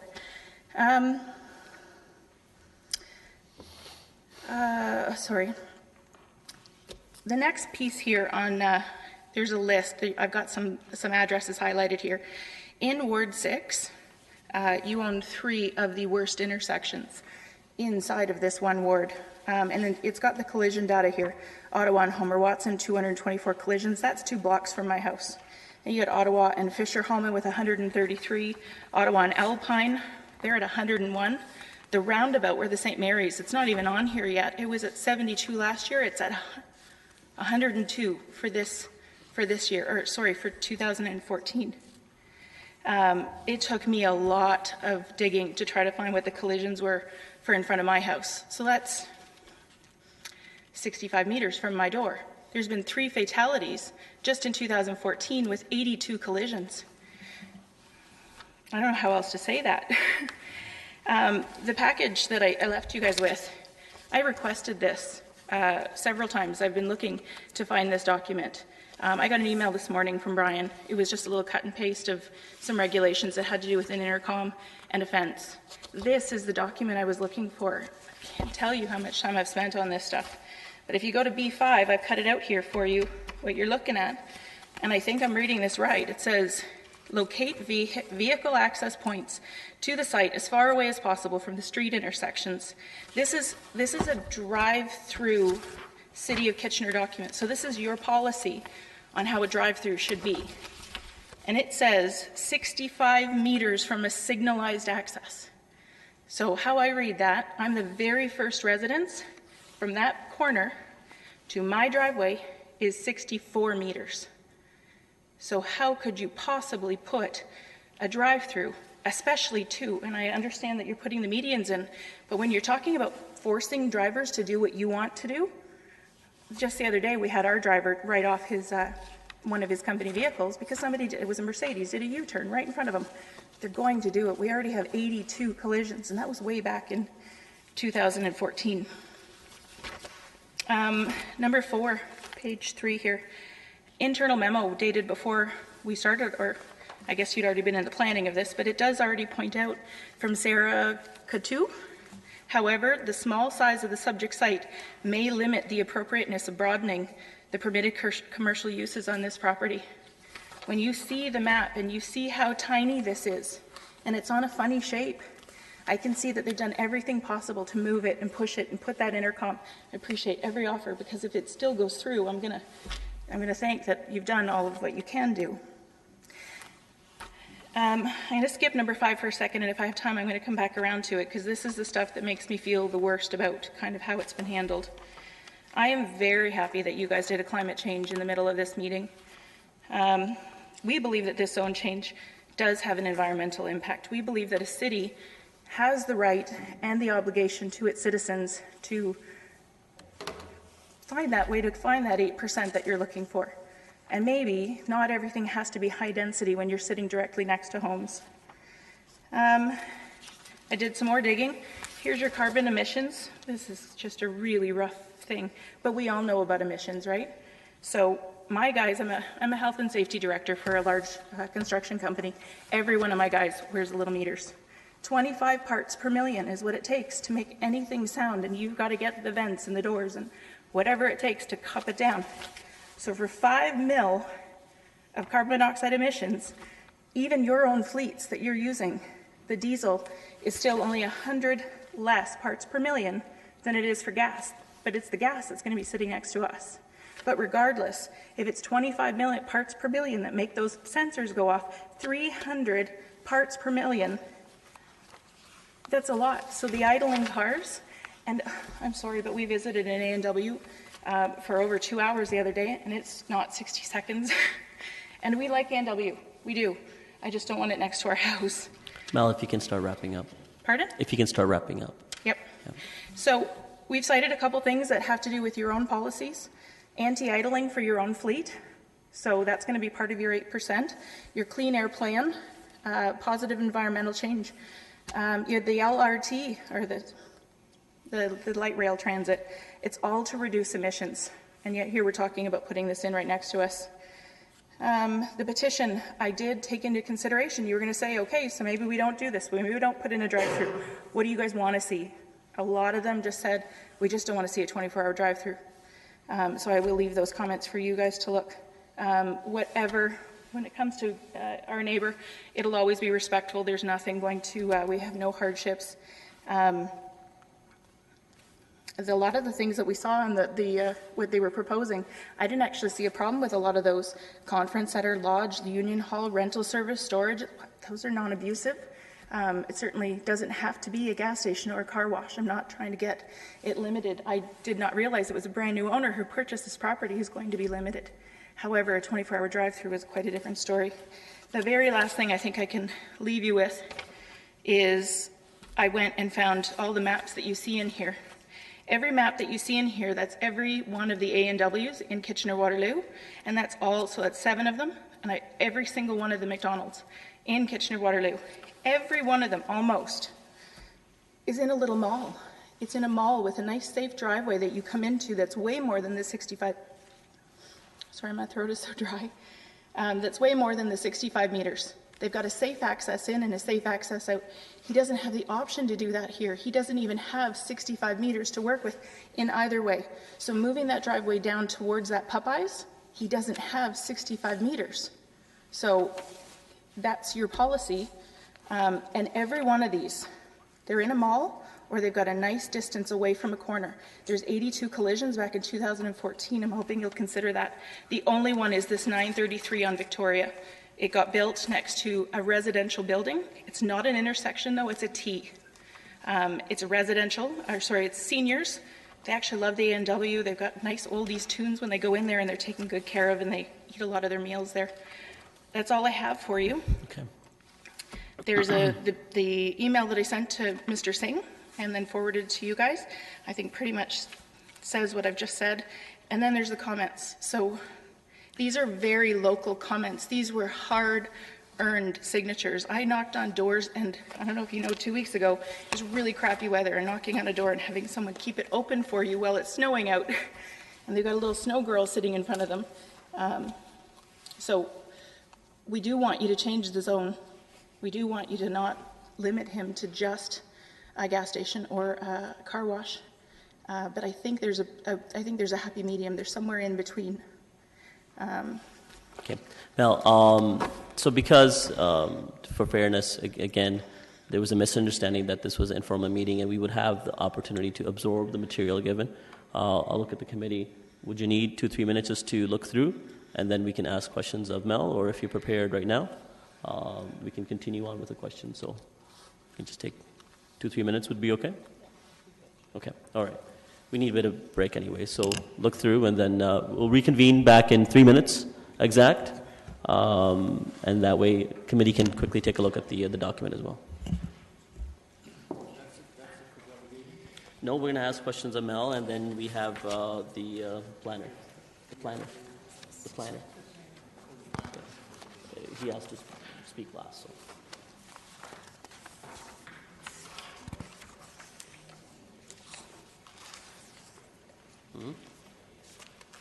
Just a little.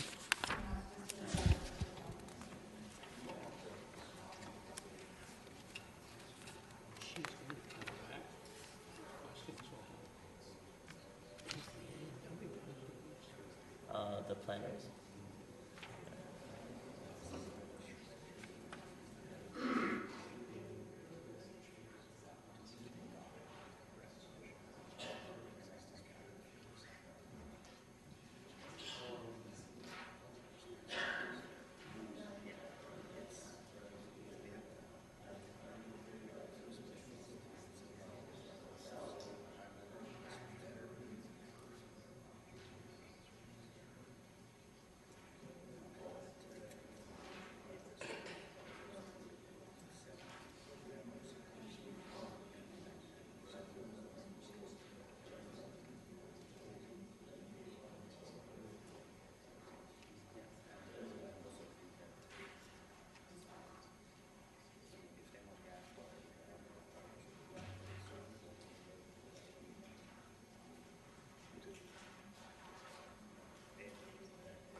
Okay, we're going to re-adjourn the meeting.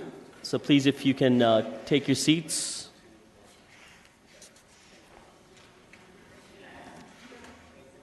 And Mel, if you can... Mel, if you can come forward, we'll give opportunity to see if there are committee members that have questions of you. As I said, I just wanted to make sure they had opportunity just to absorb what you had, so just give you the fairness. Councillor Etherington, go ahead. Thank you. Through you, Mr. Chair, to Mel. Welcome, Mel. On the question of smells and odors, you mentioned you'd been to a couple of A&Ws recently. Could you smell the food at those outlets? We didn't get out of the truck. Okay. We were interested in the wait times. We know what's published. Yeah. And when you read about the deep well garbage facility and the interior grease trap, what's your opinion? Will that control the odors? I do believe so. I think the technology's moved forward enough for sure. Okay. That's the only question I had. Okay. Councillor Davey? Thank you. Mel, you've done a lot of work. Just want to acknowledge that I respect how much you care about this issue, and it's a difficult decision for us to try and imagine your position. Having said that, there's I don't know everything about the fast food industry. I don't pretend to, but one thing I do know is that removing a drive-through is a non-starter, so that there would never ever be, in my opinion, there would never ever be a Tim Hortons that a drive-through, an A&W that a drive-through. It's part of the business model and doesn't work otherwise. So essentially removing the drive-through from the business is the same as removing that business. So the question I have for you is, I look at things like the emissions that you're concerned about, and my question is, do you think the emissions from an A&W with a drive-through would be worse than a gas station in the same location? Absolutely. You do, okay. Because a drive-through, they're going to come through, and that's why we went to a drive-through, to actually watch and wait for how long it actually took. The slowest one, this is not your, well, you might own it, but it's the fastest one was 3:30, and I thought that was pretty good. And then there was one that ended up getting parked right in front, and they were there for 9:11, I think it was. I don't know if she turned her car off when she went to the front, when she parked over there, probably not. But again, they're going around. Any other business model, they come in, they park their car, they turn it off. We've been there for 18 years. We're not brand new to this. That gas station that was there was completely insulated. They worked on cars during the day. We heard it a little if they used the actual air ratchet. Other than that, they turned everything off at like 9 o'clock at night. Lights, gas, everything. Okay, so then that would answer my second question then, and that is, you would actually prefer a gas station to go back in this location over the A&W proposal? A business that had a car that drove in and turned it off, yes. Okay, thank you. Councillor Janeski? Well, you sort of just answered a couple of the questions. You've been there 18 years, and you're rather content, not really, but sort of acceptable to the use that's there, that was there. Can I just say, we're a handicap accessible home. So I haven't minded a lot of the development that's come up around there. If we were to ever sell, and I'm not ready to sell that house yet, and if we were ready to sell, it's a selling feature to have some of the Zellers and the Rona and that kind of stuff. So we're in a unique position that having businesses close is a good thing for that house, for a resale value. But you put a drive-through next to it, and I can't, it's just... Because you've been there so long, the question pertains to the previous use that was there, the repair garage and the gas bar. And there's Petro-Canada. And across the street, there's another Petro-Canada, which is a gas bar. And this one was first, because it's been there like 40 years or 50 years, whatever. When it operated as a gas bar, it operated basically 7 to 11 or 10 or something. It wasn't 24 hours, 10 was o'clock, it turned off. 10 o'clock. And the repair business, they fixed brakes and changed tires, whatever. During the day. I think the garage actually closed by about 5 o'clock. At 5 o'clock, they were done. Eventually, the gas bar closed down, and the repair garage continued on. For a little. I think it'd be about maybe a year and a half. It was a very struggling business. I don't think it ever did well. Yeah. And then, was that an issue if it was just a repair garage? No, the buildings, you can insulate it pretty well. Like I said, they were repairing cars and we didn't hear very much. My son was at home. My husband stayed home for 20 years taking care. So they were not gone during the day. They lived in the house. That's where he was cared for. And every window we've got was along that side. So you can build a building where the sounds are not coming out. Yeah. You know what? The owners of it, I think it changed hands 3 times. We never had a problem with the neighbors. So it was great. If we ever saw anybody between their building and our trees, we'd go out, hey, what are you doing? Keep on, move along, move along. So it was a good relationship. And that building beside you was just like half a meter away from property line, is that correct? They were about 8 feet away from those trees. 8 feet. Are those trees yours or theirs? I'm gonna keep them now that he said that they're mine, but I'm pretty sure it's the public easement. The hydro lines are right underneath it. So it's not really something we've got a hydro box directly in our backyard. It's not anything we've ever been able to put a fence over top of or whatnot. So they're mine.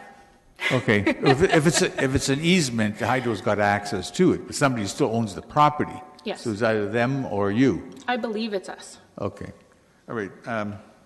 That's fine. That's all I have. Please leave the trees. Please. Councillor Fernandez.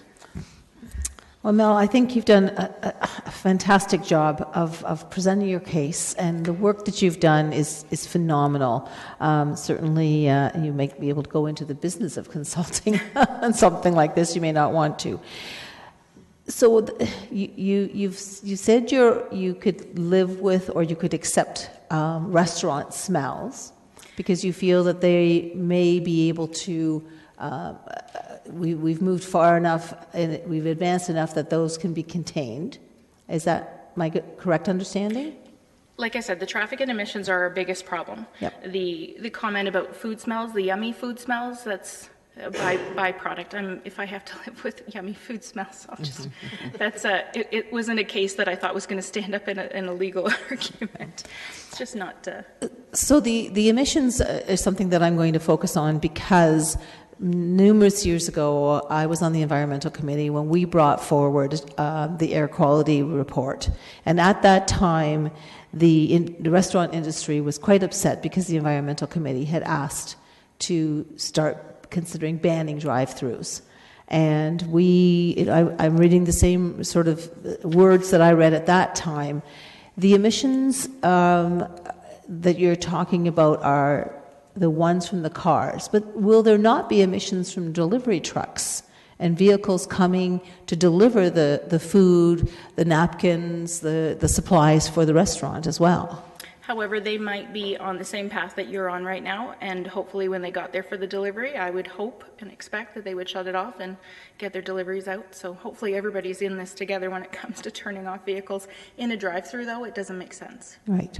So Councillor Davey sort of said that essentially any restaurant like A&W or McDonald's is only going to build something that has a drive-through. But you've also offered a number of other options to the owner of the site that are not necessarily restaurant. I saw a nutrition building, other accessory buildings that would mean people would pull up, park their cars, and go into the business. Is that something that you really think that would fit in with the commercial business of that area? I think it would satisfy both parties. I think that it could make that. When I look at the map that has the big purple, where it's got the high density planning, I didn't realize that happened back in 2014. I know Mr. Singh said it was public knowledge, but that high density right there in that tiny little corner is so tiny. Mm-hmm. But yes, we know that there's something that's commercial that's going to go there. I think there's a happy medium here. Okay, all right. And the driveways are really close for your own policies. That's why I'm really hoping that I think it can be taken off the table. Well, and I appreciate you mentioning the driveways because when I went out to the site this weekend, I did wonder how that was going to happen because that right-hand lane is a turning lane, and should any cars be trying to navigate out of there and you've got right turns, you're going to run into some stacked problems along that road. Okay, thank you so much for the work you've done. And, What they can do, they're going to end up coming down. If they can't turn the way they want, they'll just go down a little bit, find somebody's driveway and do a little U-ey and find a way back the way. They're not going to do that whole block. It's a big block. Right. Okay, thank you. Councillor Ioannidis. Thank you, Chair Singh, and thanks, Mel, for your presentation and your thorough detail in with your presentation. I guess my question is in regards to from one of the previous delegates who had expressed concerns about crime and other issues, and they have a complete different experience from you, and they're right beside the property as well. So I'm just. Well, I know Rosemary for a couple of weeks, and I've never heard that before. So we've had the worst thing that's happened. Those trees that you can see on the property line, we cut those to 6 feet high. So there is no hiding in the bushes anymore. The gas station was nice enough to put a motion detector on the back of their gas station. So whenever anything went by there, the light would click on. That's where all my windows are. We would peek out the window. If there was kids just smoking up or whatever, okay, move along. I mean, we were nice about it. But so from the back of the building, which is our perspective, she would have seen from the side, which is at the front. We were able to move young kids along. After a little while, they stopped hanging out there. When we moved in there 18 years ago, there was all kinds of hypodermic needles and all kinds of stuff that were underneath those trees. That's why it took me about 4 days to cut all the way up to 5 or 6 feet. So there was no hiding places anymore. So it's nice and free. I think about 2 months ago, we had the police come by. They knocked on our door at 1 o'clock in the morning and they said, "Is this balaclava yours?" My husband and I said, "No, balaclava is not ours." And they had found a knife, and there had been some sort of attempted robbery at the Popeyes or something like that. I think those are the kind of things but it's not super frequent, and that we've seen.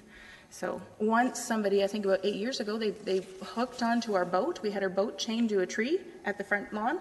Our boat was moved by about 4 feet. Somebody hooked onto the boat and tried to drive away until they realized we had it chained to the tree. So those are the two biggest things that have happened to us in the last couple of years. Okay. As far as the emissions, that's one of your concerns. And I can understand that, but the way I see cars being made today, in particular the vehicle I drive right now, every time I stop, it shuts off. So I see those issues being mitigated by the car companies themselves in their emissions and everything else. I work in a large construction company, and we work around cars all day long. Part of one of our divisions is underground, and those buzzers are going off all the time. It's really easy to hit a 25 parts per million. Like, it's really easy to hit 25 parts per million. Now, that's enclosed, but again, you don't know which way the winds or the... Anyway, I see where you're saying technology's come a long way. I don't want a 13-car drive-through stack within 20 meters of my house. Okay. As far as from our perspective here, when you look down the street and you see a McDonald's and you see other areas similar, how in all fairness that we could say to this property owner, sorry, these other individuals can do it, but not you? How can we do that? Yep.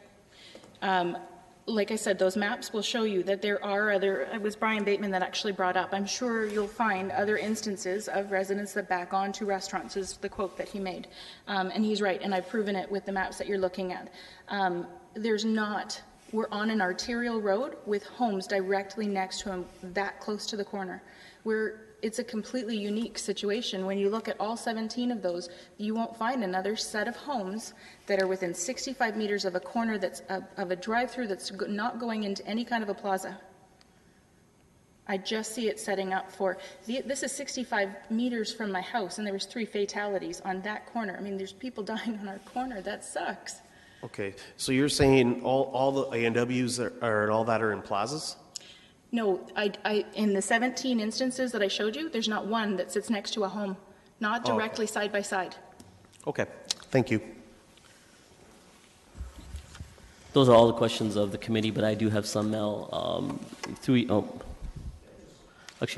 Mayor Brovanovich, go ahead. Thank you, and Mel, thank you for coming in and doing all of this homework.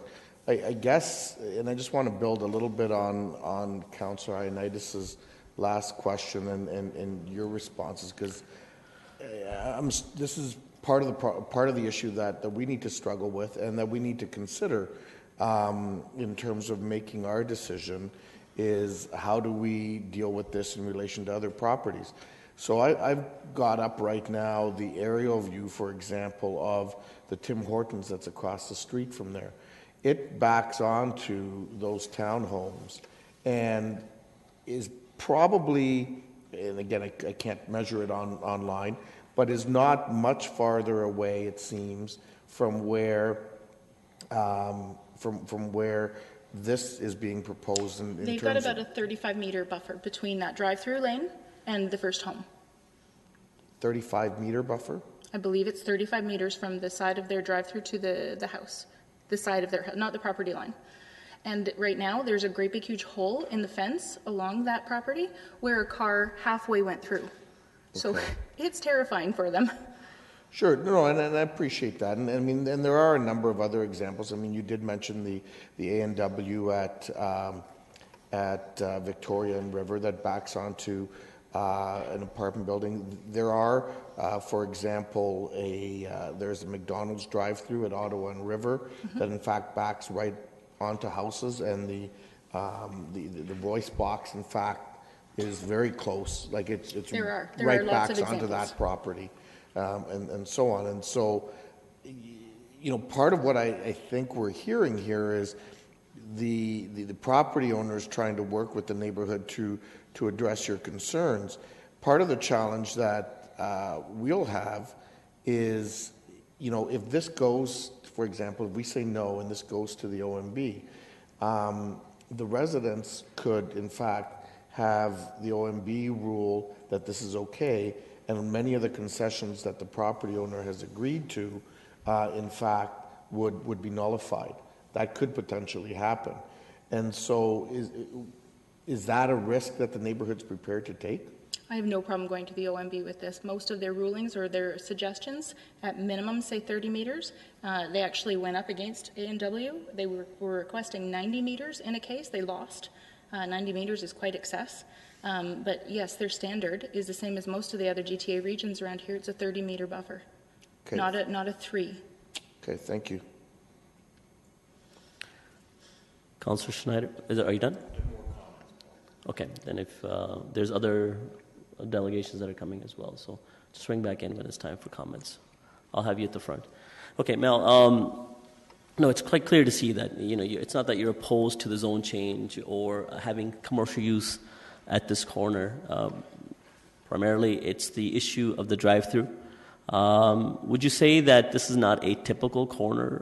The proximity to, it's kind of difficult to see on the sheet a little bit because it seems further setbacks than it really is. It's not a big parcel of land. Right. Now, if it was not a 24-hour drive-through, but for lesser hours, is that something that you think would have a lesser effect to the neighborhood? I think it would. Like I said, the collision reports that I was able to gather, there was a running operation at that time. So there was a gas station. So those statistics for those collisions are going to be when there's a running business there. Now, we haven't had a business there in over a year and a half, 2 years or whatnot. So my hope, I've seen some horrible collisions in the past, but I certainly haven't seen 82 of these collisions or whatnot. So my hope is that when 2015 and 16 numbers come out, I'm hoping that it'll show a lower thing. So putting the same kind of a business model where a car comes in and stops, and it's not so, like, this is a 13-car stack. They're meant to have 13 cars come in off the road so that they're not tailing onto the arterials. There could potentially, I know you're talking about 3 to 5, but it could be 13. That's what you've made provisions for. I think it is I think the maps show you that this is extremely unique. There's no other drive-thrus next to a home beside it. Lots of examples of backing onto. And the driveway, where the driveway can be, cannot be anywhere near. It's going to be closer to the 34 to 45 meters away from that corner, which is already a horrible corner. So I'll have a question of staff of that too, because of the busyness of that intersection. And with another operation here as turning in and out, what issues that could cause. I'm assuming that they must have looked at the collision data as well as the vehicular traffic at that corner. So hopefully they can shed some more light. My question to you was earlier, is it no drive-through at all, or the timing is an issue as well? The fact that it's a 24-hour drive-through, that the noise issues, as staff and our earlier delegation mentioned, that it's difficult to do a noise assessment because it's a busy intersection, certainly during the daytime, but obviously that traffic is scarce in the evening or nighttime. So having a 24-hour drive-through, the noise is it's going to be more intrusive than it is during the daytime, at least. 24 or 18 hours, whichever model you go with, you still have the driveways that you're still coming into for the 13-car stack, and you still have the problem with the emissions. So you still have the parking, you still have all of that kind of thing. So that, whether it's the emissions continue and the traffic continues past the hour of 11, it's the same thing. You're still allowing the amount of flow from that corner to increase based on the model that you're putting there. Okay, outside of the, so this is something that we're going to have to grapple with, and obviously I'm going to be asking our staff some more questions regarding, aspects of concerns of drive-through that you've outlined. But for the noise barrier wall, that some concessions that have been made where effort will be made for it to be 8-foot fence as opposed to initially recommended 6-foot. Is the concern also the materials? Now, from what I heard from the delegate, the applicant, that it's engineered fence as opposed to board on board. So does that alleviate some concerns? The fence has never been a huge concern for me. I don't think that it's going to, I think that there'll be an adequate fence that'll be put in there. If there's cars going to be there, I'm still going to hear them with a wooden fence. I can appreciate that it's engineered. Most of the reason why I brought up fencing is because out of the 149 people that were whatever, the fencing came up a lot. So I wanted to make sure that my neighbors were covered in what I was actually saying, that I wasn't just speaking from a personal thing. So the fencing was an issue. The back properties that do slope down, an 8-foot fence won't cover them. So okay. I don't know the properties of that, but it's I've got the trees there, so the trees really, they give you good oxygen and all kinds of good stuff. Okay, well, you've raised some good points, and that need to be clarified through staff. Those are all the questions of you. Thank you. Thank you so much. Can I have Candace up, please?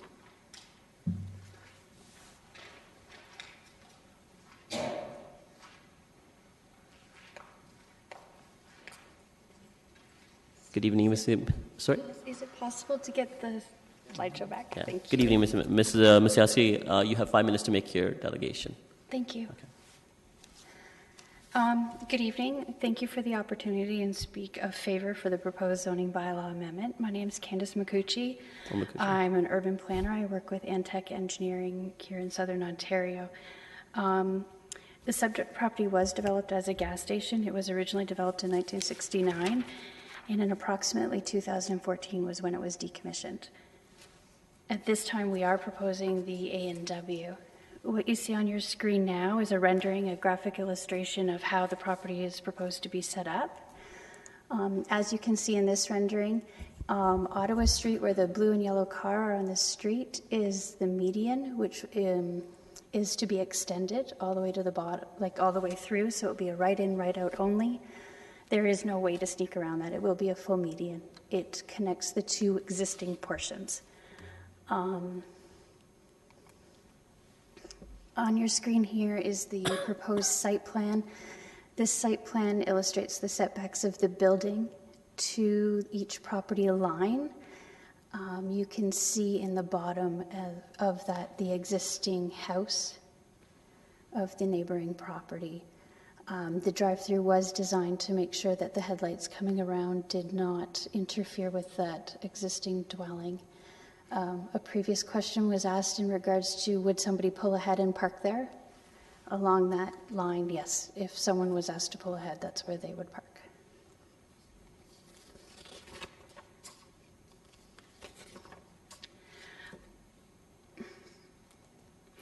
As you see on your screen here is just the existing zoning map of the city zoning bylaw. A majority of the properties along Ottawa Street is commercial designations, and there is an existing gas station across from the subject property. The predominant zoning on this street is arterial commercial, which is your C6 that you see. Your C7 is your gas station commercial, and your C8 is your campus commercial. On the following slide here, and I won't go through them all, is a list of the permitted uses under each one of these zones. The C8 has the most uses, but they are very similar in nature to the C6 and C7 zones. We have here a comparison chart, and what we did was took the time to see if we were to develop the current site with a gas station and a car wash, the zoning requirements, and they compare the two. So we would be fine with lot area. The minimum front yard setback, which would be from the street, would be required 6 meters. We are going 2.2 meters to the street to push everything away from the residential properties. In there, you notice that we are further away. A minimum rear yard setback for the building, which would be to those residential properties, would be 3 meters or half the building height. Our building itself is 20 meters away from from the property line, so that doesn't include where their houses are. Discussed previously by multiple people is the garbage system. In our December kind of community hall meeting, the neighbors discussed the garbage and potential pests and everything. Here's what we are proposing. It's the Mullock system. 40% of the container is visible. The rest is actually underground, and it's encased in concrete. When this system is dumped, it is lifted with an arm from the top, and the bottom is opened and dropped out. So even the lid and the surrounding area can be kept clean. We've heard lots of discussion on the proposed fence. We have done a photometric plan, and obviously with the city guidelines, the photometric and the light deviations must be 0. We did originally propose no fence. We're up to an 8-foot fence. If I can, this is kind of a piece of what the fence would be like, and it is solid right through. It is done with the high posts, and currently right now this is what is proposed, obviously at 8 feet tall at this point. It's solid, it doesn't allow light through. It's the larger posts to be strong because the neighbors were concerned about existing fences deteriorating. Unlike most fences, this is solid board on board. So there's not the gap between, which adds strength, noise attenuation, and light attenuation. We're also at 8 feet tall, hoping that this will help their existing trespassing problems. As you can see, it's a difficult fence to climb if it's 8 feet tall. A noise study was completed by HGC, and they concluded that no specific noise attenuation measures or further setbacks were required. When we did this noise study originally, there was no fence proposed along those property lines. So the fence is an added bonus. It will help with noise, it will help with light, and it will address some of the issues that the neighbors' concerns were.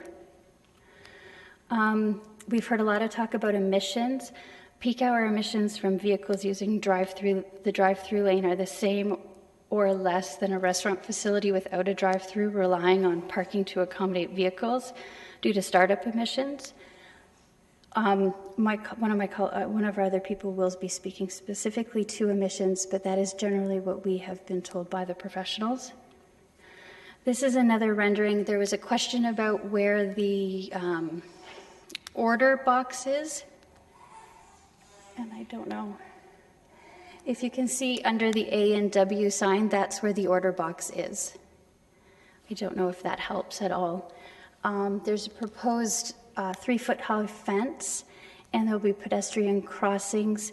In this one too, you can see we've added and worked with the city and the region on the widened pathway for pedestrian use, as well as, once again, that median. There's been talk about the entrance. This entrance has been pushed back as far as possible and is an improvement to the existing 2 entrances that you see when you drive past the property. This is just another view of the rendering, and if there's any questions, I'd be happy to answer them. Yes, Candace, there are some questions. Councillor Janeski, go ahead. Yeah, I have a handful of questions here for you. Did you say there's another person going to be speaking after you? Yes, sir. And is that like for your firm?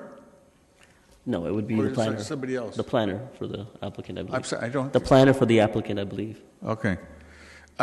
The previous delegation, the resident mentioned that there was 13 waiting spaces for queuing up, and on the site plan it shows 9.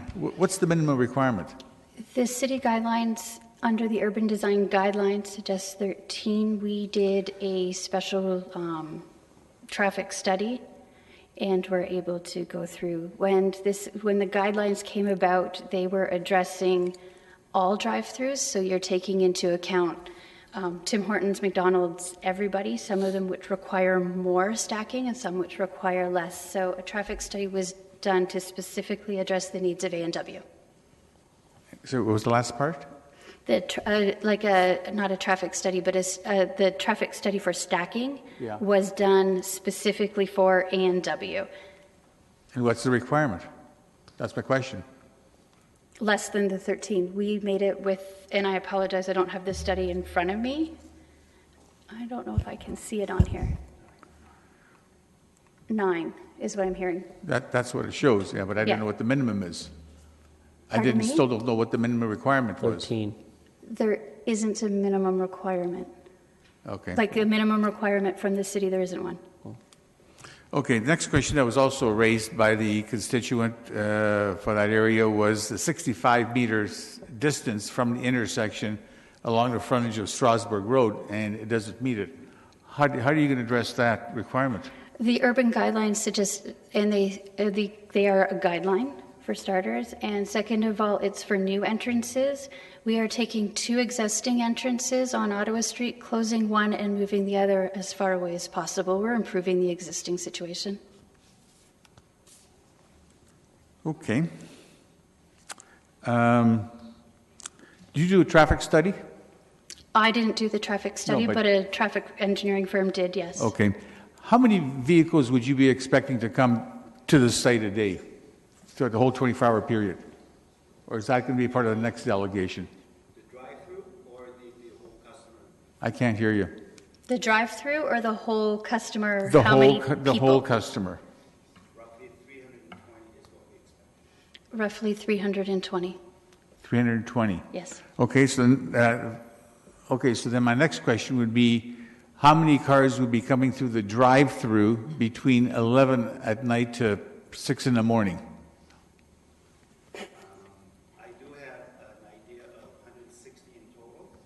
I'm hearing 160 in total. Can I get... If there's a traffic study that's already done, would staff have that information, or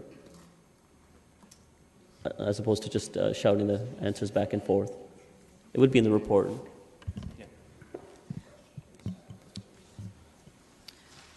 The traffic study was specific to the stacking lanes and to demonstrate the number of stacking spaces required for the drive-through specifically. But you wouldn't have the data outlining how many vehicles would be coming to site? Okay, all right. So you don't have that, but he was saying that it would be 160 through that 7-hour period in the middle of the night? 24 hours. That's 24 hours. But my question is, how many would be in the middle of the night, from midnight to 6 in the morning? I mean, it's not going to be busy, but how much traffic would you be coming through? I'm hearing from the owner it's roughly 7%. That doesn't mean nothing to me. 7% of what? 7% of 160 would be traveling through That would at your hours. so that converts to what? I need a number. 11. Thank you. 11. So what you're saying, maybe there may be 2 customers per hour. Yeah, one probably closer to 2. And because the rest of them would be morning, lunchtime, as you pointed out, and then during the course of the day. But the issue is with the residents, how many come 24-hour operation, how many come at night? So if you're saying 11, is it worthwhile to have a business with only 11 customers for a 7-hour period? I don't think the delegation right now would be able to answer that question. But anyways, appropriate to the delegation, please. So the other question, maybe to staff or somebody else, was if we didn't have the answers for how many vehicles would be coming during the day, I wanted to know what the comparison would be to the gas station that was there operating 2 years before that. How many vehicles were coming to that site? So are we going more busier or less busier? I Would that couldn't traffic answer that, study sir. analyze that?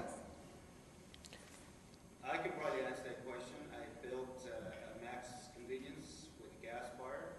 The average traffic count they're expecting is around 1,500 customers per day. 1,500 per day Yes, for 24 hours. for a 24-hour period. But that's just your guess. Well, that's a question that you asked, Councillor Janetsky. Well, I know, but he doesn't have any statistics. Well, and appropriate to the delegation, you have to ask to her expertise, and you're asking very generalized. I don't blame you for what you're asking, but you have to ask of information that she would be able to provide. Well, she wasn't able, she was referring to them. So But we that's- can't have back and forth, right? Well, the delegation is before us, Councillor. Well, I'm just trying to figure out who's So- going to provide the answer. That's fine. There's another delegation I mentioned to you. There's a planner for the applicant that's coming that may have more relevant information. Okay. With your background, you would know that they would have the necessary information of particulars that you're asking for. But All of right. this delegation, please ask appropriate to their expertise. Okay, well, I didn't know. We'll see what the next delegation says. Okay, thank you. Councilor Fernandez. Thank you. I don't see it on the map, but you may not be aware of the distance from that driveway that's on Ottawa Street to the next driveway, which is the one that enters into the Alpine Plaza. Do you have I an couldn't answer that. The map you're seeing is actual survey data, and those are 100% accurate numbers as far as estimating for another driveway. No. Okay, maybe staff or maybe the next person will know that. Okay, thank you. I'm hearing it's at least 60 meters. Councilor Marsh. Thank you. Yeah, I'm just wondering what. So we have had the neighbor request that we not approve this application. Yes. And so I'm just trying to understand how would that impact you if this council were to not approve the zone change? I will leave that answer to the owner. Okay. I'm just confused. It looked like you're from, okay. So you're from Melco Development. You are not. No, I'm with Antec Engineering. Particular to the engineering questions. Okay. It appears there was a mix-up on the form. Okay. Thank you. So I don't have any questions for you. Thank you. Okay, thank you so much. Thank you. It was more site-specific based on how the development, but again, the form doesn't outline what she's providing for. But anyways, we could probably get more enlightenment by the planner. Victor, you have 5 minutes to make your delegation.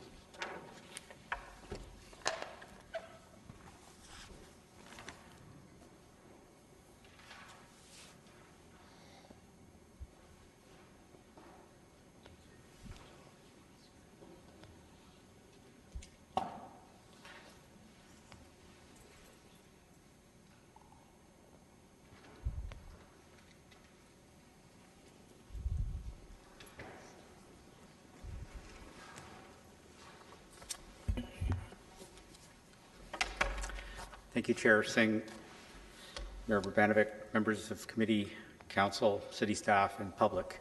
My name is Victor Labreche of the firm of Labreche Patterson and Associates. We're located at 330 Unit F, Trillium Drive here in Kitchener. Note that we have provided you our submissions in a letter earlier today, which I think you have, which includes this diagram, which I put on the screen. We've been asked by the applicants, being 2291523 Ontario Inc., just in the last few days, to speak on this matter, specifically with regards to questions that have been raised around emissions. So that's what we're here to speak of, but I can certainly answer any questions that you may have after I give my delegation. We at Labreche Patterson have regularly been retained by the Ontario Restaurant, Hotel and Motel Association as the industry representative for restaurant brands such as A&W, McDonald's, and Tim Hortons, among others related to drive-through operations. And also we've made dissertations in front of the Ontario Municipal Board, provided expert witness, and have serviced the industry since 2005. Representing the ORHMA and its member brands in over 60 municipalities across Ontario. We're well versed on all of the regulations guidelines, or otherwise in many municipalities throughout Ontario. As a result of our work over the last 12 years, we've worked with qualified professionals such as traffic, noise, environmental, being air quality, and vehicle emission engineers that we rely on to inform our submissions to councils such as yourself, as well as the Ontario Municipal Board. With respect to the subject application, we've been asked to specifically, again, comment on emissions. We will also provide some comments related to noise not quite related to emissions, but are part and parcel. Regarding the claims that there's a significant increase in vehicle emissions to the surrounding properties due to the proposed drive-through, first I wish to note that the majority of the considerations in any planning application, not this, but virtually in any planning application, typically starts with the context of the area. And that's why I refer you to this plan. You'll see at this intersection, as we obtained from regional traffic staff yesterday, the last traffic counts done at this intersection of Strasbourg and Ottawa in November 2015 was over 29,000 vehicle movements per day. That's 29,000 per day at that intersection, over 207,000 per week that go through this intersection. You can see by all of the property developments across the street and on the same side of the street, the context is set as a service commercial arterial area. In fact, and I would respectfully note to Council that you need to have regard to your official plan that designates this corridor and the subject property as arterial service commercial, as well as zones it accordingly for use that's been there for 45 years. The actual intersection itself and the proximity of the highway the interchange is 350 meters to the east at Ottawa Street. The highway is about 450 meters to the north. I can't imagine, and I won't comment on what the emissions are from those uses, but it's the running and the revving of vehicles that are almost double the emissions compared to an idling vehicle. And that's from the experts, fact-based, undisputed, in two renowned, if you will, OMB cases at the City of Toronto and at the City of Ottawa. RWDI, consulting engineer and scientists, provided that evidence, and based on what we see in this area, the vehicle is already prevalent. The context of drive-through operations has the context of this area and what's happening has a far greater impact to increased emission concerns than a single or even a combination of drive-throughs that exist in this area. I've asked this question, and you may answer it later as individual councillors, but what is it about drive-throughs that is different or more damning than a retail parking lot? And I'll leave that question with you. I'd like an answer to that. We've asked that of many municipalities, and we haven't been able to get an answer. It should also be noted that drive-through facilities are considered to not be a destination. They rely on existing traffic. The OMB has consistently recognized that. They don't create traffic. They rely on the existing traffic. It's already happening. Well over 80% of its customers rely or are from existing traffic, going to a destination, whether it's work, shopping, to sports, school, etc. Drive-through has been consistently accepted as just dealing with pass-by traffic. So the proximity of the drive-through and the stopping emissions that occur at intersections and parking lots is a bigger contributor to emissions. The findings of the study completed by RWDI and supported to us in evidence at the OMB are as follows. Vehicle emissions, and I would preface this by saying these studies were done in 2003 and then again in 2008. We haven't had any issues with municipalities raising concerns about emissions around drive-thrus because I think they get it. They understand it's a much bigger issue than a single drive-through, and the stopping and starting and the sheer volume of traffic we have on our roads is the issue. Victor, so if you can please I'll try to wrap. RWDI said that vehicle emissions from a restaurant with a drive-through are not significantly different in any way compared to a restaurant without a drive-through that relies on a parking lot, and actually has lower emissions than a similar volume restaurant with a parking lot. I also would note that all of these studies were based on a Tim Hortons operation. Local air quality impacts from vehicle exhaust emissions at a drive-through are not a concern in terms of the current, that was 2003, acceptable criteria, and will further significantly improve in 2013. As such, there is no reason for air quality perspective to be used to segregate drive-through facilities from residential uses. As an as a observation, to put things into perspective, combined emissions generated from all vehicles using a very busy drive-through during a peak hour, that's a 1 hour time period, is relatively small compared to other sources. All vehicles in the peak hour is comparable to a single gas-powered chainsaw operating for 1 hour or a single bus operating for 1 hour. So in closing, and we'd be, again, happy to answer your questions. I hope that you do have some for the facts. I would be appreciative of answering those.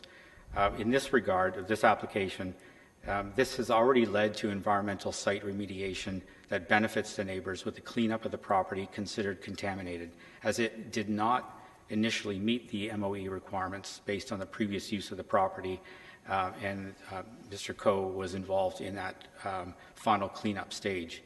Due to the well-designed site plan and the placement of the building, as well as the fence, the drive-through is at the noisiest part of the site at the intersection, facing the intersection, and blocked by the building and then with a fence. So the drive-through speaker will not be heard in any shape or form. Victor, so you're well past your 5 minutes. Finally, the proposed use provides better long-term certainty with a new investment to develop the property with a more compatible, context-appropriate land use to the abutting residents compared to another gas station on this property.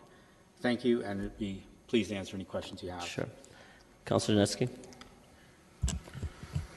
Yeah, some of these will be repeated questions. You probably heard them, so maybe I'll get the... But again, if you have answers to it, it would, for interest of time, I we're going to know, be approaching but 11 o'clock soon, which means we would need to take a vote as well to go past. Please, if you can ask of answers that we don't have yet. So. Well, I'm still waiting for the answer with regards to the waiting spaces. 13 was mentioned, 9 is shown. What's the minimum requirement? The guideline, it's an, through you, Chair Singh, to Councillor Janeski, it is an urban design guideline to start with, and the guideline indicates that the starting point is 13 as what the city planning staff tries to achieve, but they're also permitted to do a stacking study, which was done in this case. And particularly, we find brands, certain brands have a lower stacking requirement, certainly than 13, usually half. And in this regard, it was determined to be 5 was the sort of maximum required. They're proposing 9, and that's acceptable. Okay, fine. There was a traffic study done. Were you involved and saw the results of the traffic study? You, Chair Singh, to the councillor, no, I've not read the study. I'm quite familiar with stacking studies and drive-through studies, but I have not seen this one as we were retained just 3 days ago. Good enough. The current zoning is C7 and basically allows a service station and a car wash. Car wash. Okay. And now car, we're going car wash. Sorry, is a drive-through. Yeah. Now going to C8. It opens up a whole range of uses that was shown in one of the pages on the plan. It looked like about 20 different uses. But when you look also in the zoning bylaw, the bylaw proposes a prohibition of about 6 uses. You have no concern with those? As far as I've been advised, we do not have any concerns with those. No. So then the other uses, the other 12.5, whatever they were, are acceptable as part of the zone change? Yes. Okay. And the use that you're going for is restaurant? Okay. With an accessory Now, drive. the residents are opposed to the restaurant because of all the issues they've outlined.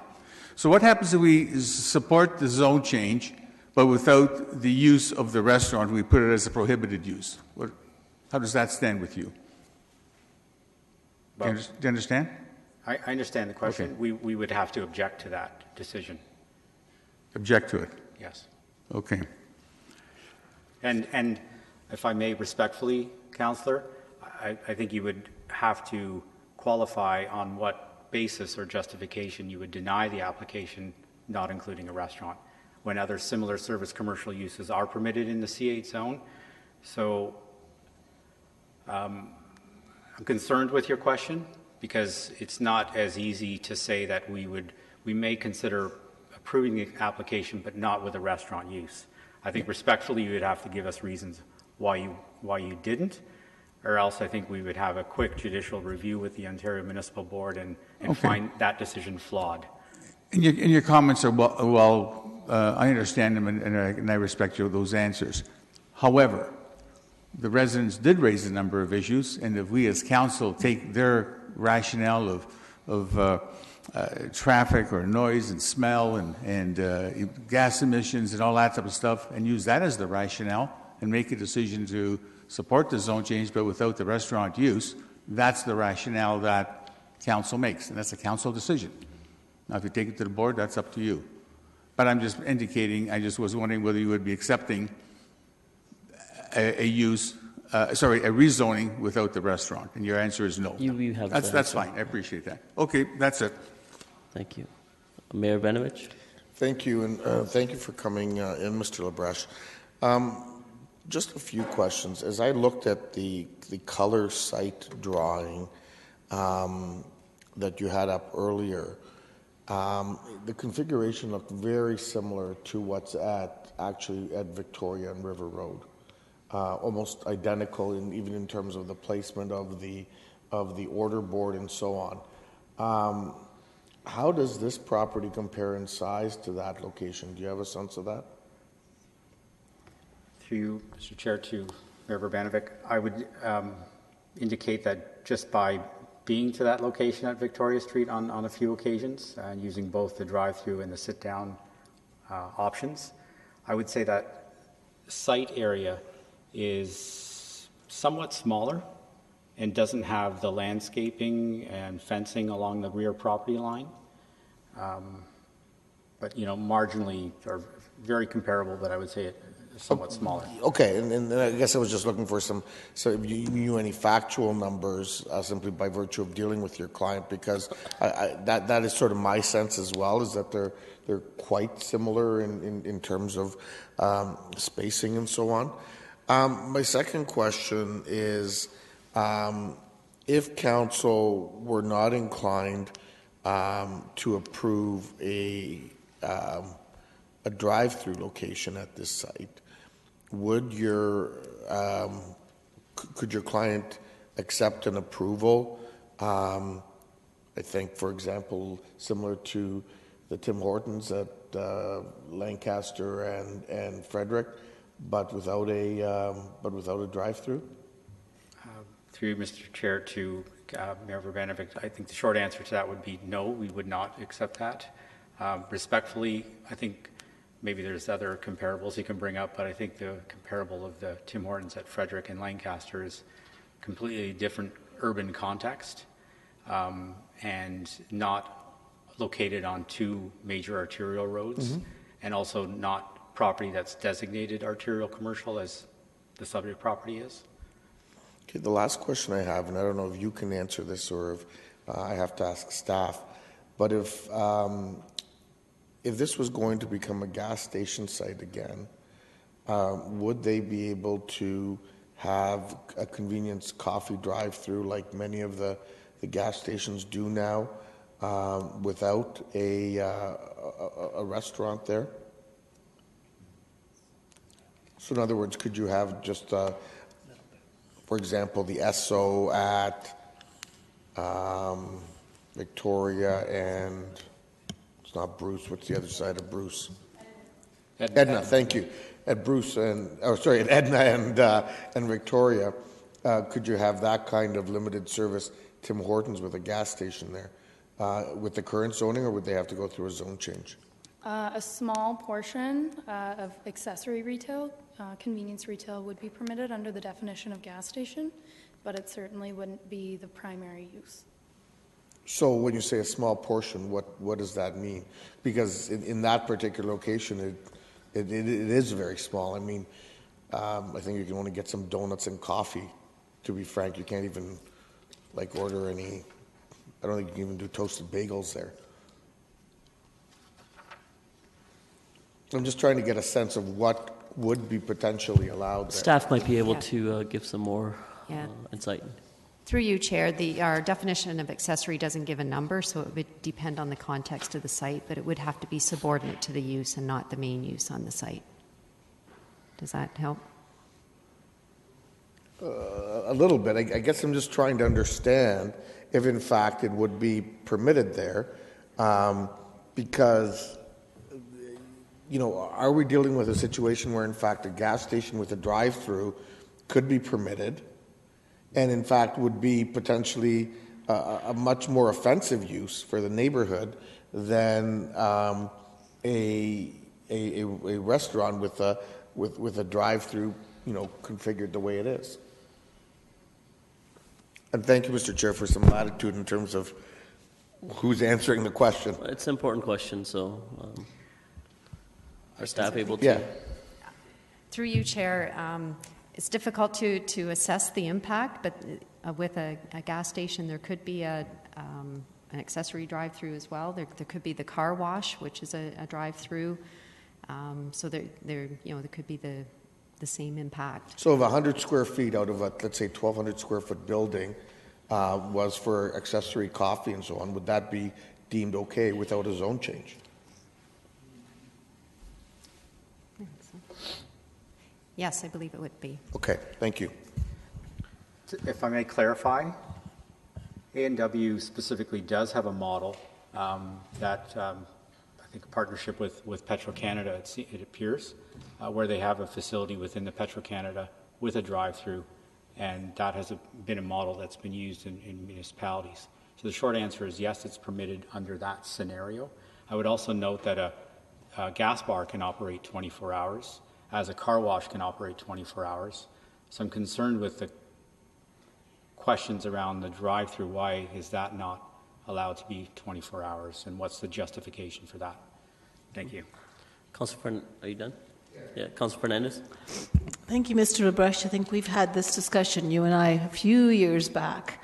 And my question at the time was, and it's the same now, we're in a different venue, the studies that were done by RWDI, who paid for them? The restaurant industry or an independent source? Completely separate. Through Mr. Chair, to the councillor, two things. It was paid for by the proponent, by the applicants, the same as any other application that you hear in front of this council, paid for by the proponent, by the developer. So it would appear that you may have a concern with all studies, or is it just ones that are done by drive-throughs? I'm not sure. No, I have concerns with all studies done by applicants, but that's a different issue. I'm not sure if there's another way to deal with that. No. That's just the way it is. Second part to my answer would be that the studies that were done by RWDI were peer-reviewed by Dennis Carman, Professor of Environmental Engineer, PhD, PEng at Carleton University, and they were peer-reviewed and found reputable and substantial in their detail. And you have that in your document? Correct. Yes. So, although you state that there is little difference between a drive-through area as opposed to a restaurant with a parking lot where the cars pull in and out, and previously it's been stated that cars that start actually emit more than cars that are idling and driving slowly. Help me understand then the concerns or the protection measures that I see numerous drive-through restaurants that they do by making sure that their staff is, the windows are closed when the cars are there. The time that they are allowed to work with those cars idling is very minimum. They circulate their staff through those windows much quicker than what they do at other counters. Is that not saying in a way that they're recognizing that their staff is at risk from the emissions of the cars that are sitting in those drive-throughs? Through you, Mr. Chair, to the councillor, what do you base that type of question on? I base it on people that I know that work at some of those drive-throughs, and the fact that their employers are telling them that they're only allowed to work at those windows for certain periods of time because of the emissions, and they're worried about their lungs and their air quality. This is anecdotal information to me. I can assure you that the industry takes safety, workplace health and safety to the utmost degree. Out of most or all industries out there, it's first and foremost as part of their mission statements, and they take it very seriously. The way the interior of the building is designed and the ventilation and everything about the operation is about the safety of the employee. Whether you're making an assertion otherwise, which I... Okay, my time is getting very short, so I don't want to belabor the point. The delegation mentioned that in the industry that she works in, that they are running into, that they have a meter on their belt that measures the emissions. She's speaking from experience. You are also speaking from experience. So we've got two very opposing viewpoints here. We're probably never going to come to common ground. I think Councillor Yunetsky has already posed the question, as has the Mayor. If the applicant would consider, I mean, I'm not disagreeing with a change in the zoning. I'm just saying that in good faith, if you want to have a viable business that's going to be compatible with the rest of the businesses that are there, but also fits in with the neighborhood, why not just remove the drive-through and carry on with a restaurant or a business that people will come to and will keep the residents from feeling impacted by it? Through Mr. Chair, to the councillor, why are you asking me such a question? What justification do you have for that? Because I'm asking it because that's what I'm hearing from the residents. Okay. And Mr. Brush, if you can't answer it, again, you can just... That's fine. It's fine. Well, I would respectfully, and I say this with the utmost respect because we deal with it regularly, and we do whatever profession we're in. Their research on it is anecdotal, and it's self-directed, and it's not based on the facts and proven evidence in front of the board time and time again. And the fact that they can have a 24-hour gas bar and car wash, whether it's fully automated or self-serve, is acceptable to them. But this, which is placed, all the noisy part of the facility is placed at the intersection where you have 30,000 cars a day going through. I'm not understanding the logic why the drive-through is the damning factor, but 24-hour operation of car wash, gas bar, and all of those things are fine. I would also note that their comments about the setback of the drive-through was remiss in some of the sections of the urban design manual. For starters, the 65-meter setback of an access to a signalized intersection is a guideline. The guideline also says that the following guidelines apply to vehicular access for all commercial land uses, not just the drive-through restaurant. Secondly, it says that to locate vehicular access points to the site as far away as possible from a street intersection and adjacent commercial uses. We've done that. Ultimately, there's case law that says you cannot landlock a parcel for access. You cannot. That's case law. So the 65-meter doesn't apply in this case because we've done best efforts. It's using existing access points, and it's as far away as possible as we can put it.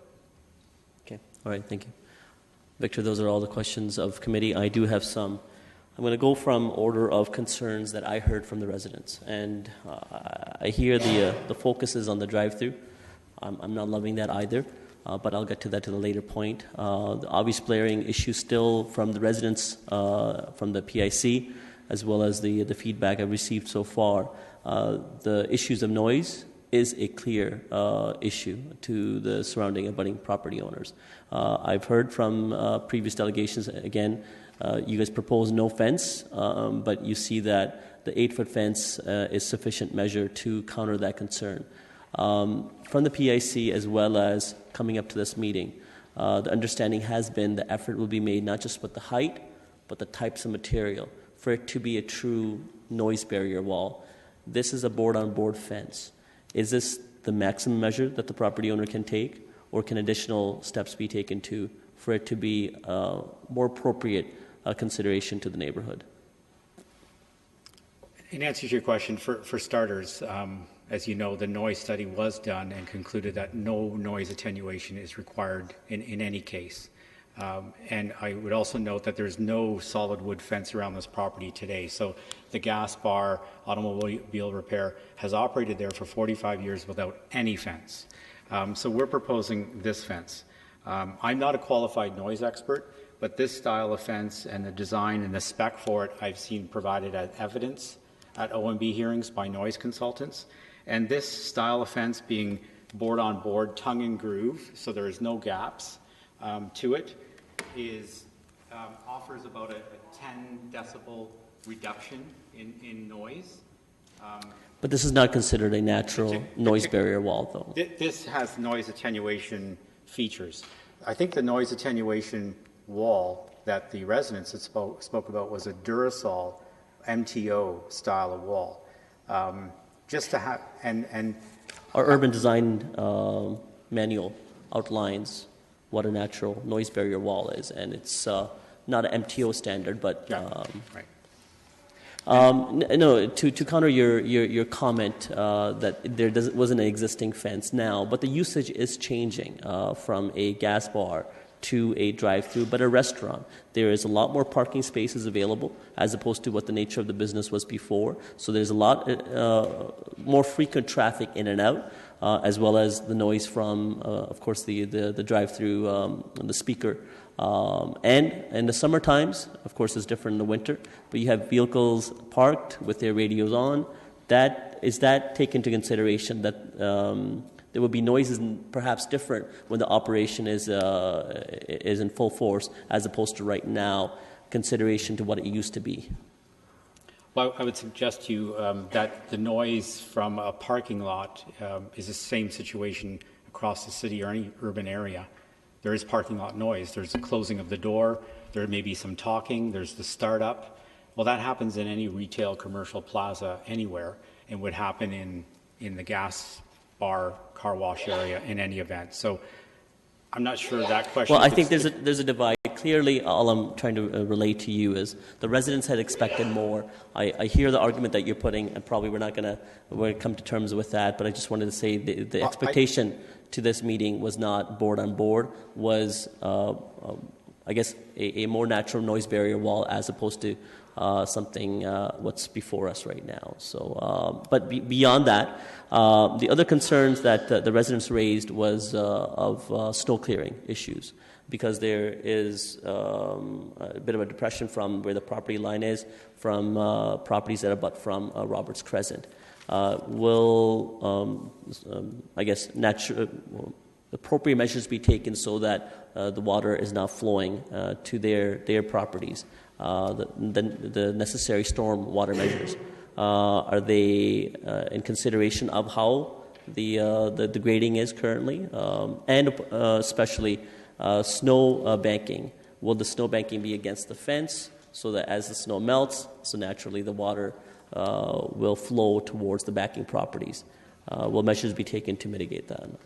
There's another application at play here, of course, and I understand it needs to still be finalized, which is the site plan agreement, which you're familiar with. The site plan agreement, and there's a grading bylaw in Kitchener, as there is in most municipalities, that says you cannot drain your water on abutting lands unless you get the abutting lands okay. So that's the premise it starts with. There will be a grading and drainage stormwater management plan that I know has been submitted, and will ensure there's no drainage off the subject property and is completely contained on the subject property. With regards to the grade, I was perplexed by the residents saying that they're lower, so this fence won't help them. But I don't understand that. If they're lower, and they referred to about 4 feet lower, then this fence, they'll actually see about a 12-foot barrier. Because they're 4 feet lower, this fence is. The fence will be the higher point. So it would be, I could understand their concern if they were 4 feet higher, but they're lower. So I think the barrier is certainly sufficient. Okay, those were my concerns. The rest of them will be asked through staff. Those are all the questions of you. Thank you. Yeah. And available to answer any questions if they come up.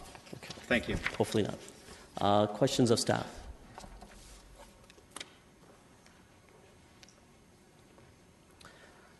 There are no questions of staff, so okay. Well then please, can you key in if you do? The normal protocol, Councillor, is that you key in so that then you can ask the necessary question. Okay, please go ahead. Yeah, go ahead. It's on. Okay, thank you.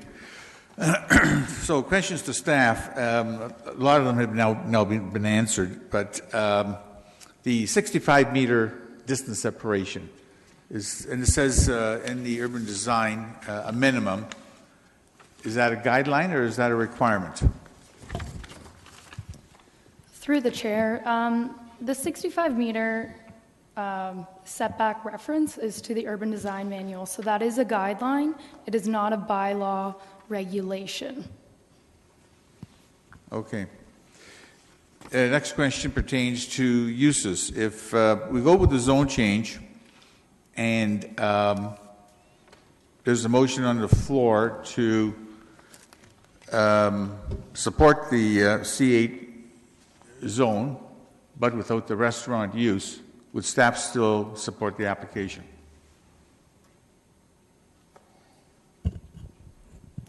Through you, Chair. Yes, we would. This is the recommendation that we have put forward, which includes the support for the restaurant use. So then the restaurant use will become a prohibited use within the zoning bylaw that you have here, right? The question I'm answering is that if what staff is recommending is the C8 zoning with the restaurant use. So you're asking if you took the restaurant use out, would we support that? And I'm saying no, that our recommendation supports the restaurant. Sorry, the cough threw me off. The answer was yes? Just repeat it again, Dylan, please. The recommendation that we have put forth to council for the C8 zoning with the restaurant use is what staff is proposing tonight and supports. But if we have a recommendation to make the restaurant use one of the prohibited uses, would you still support it? Sorry? That's not our recommendation at this point. I know that's not your recommendation, but I'm saying if there's a motion on the floor, would that still be acceptable? Yeah. Yes, Mayor Benovich, go ahead. Mr. Chair, we really do need to move on. I think Councillor Yanetsky, of all people, knows that staff have a recommendation on the floor or in the report. They've made their professional recommendation. Council can go in whatever direction they want. But if council goes in a different direction, they know that the risks associated with that are if the applicant goes to the OMB, we will then need to hire a consultant to represent us because staff will not be able to represent us. Yes. Apparent information. And those are please, if you can comments. Alter your question, or do you have other questions, or you're done? No, those are the main two. Okay, thank you. Councillor Etherington. One quick question, through you, Mr. Chair, to our planners. There was mention of the townhomes across the road. Were they notified, or are they within the distance required for notification? Through the chair, it appears that they are within the 120 meters. However, if they are rental townhomes, it would have been the registered property owner who received the notice. And if it was a condo, then it would have been the condo corporation that received that notice. So it's up to the owner to tell the... That's peculiar. Thank you. Because I have some questions of staff, but I may want to bring an amendment to what's proposed. As chair, I can't move an amendment because my vice chair is not here. Perhaps Mayor Bevenovich, you can sit in.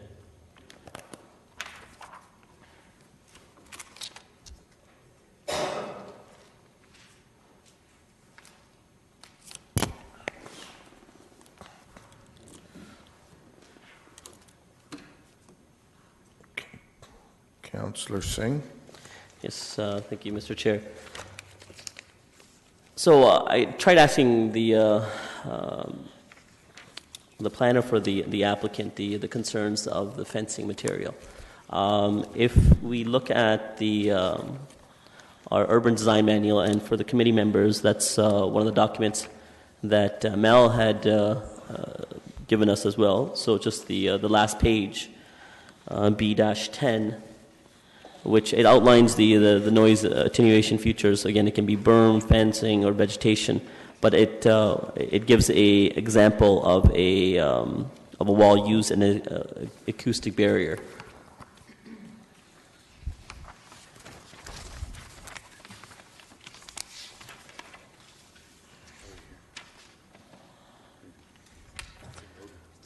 And I realize that site plan, and for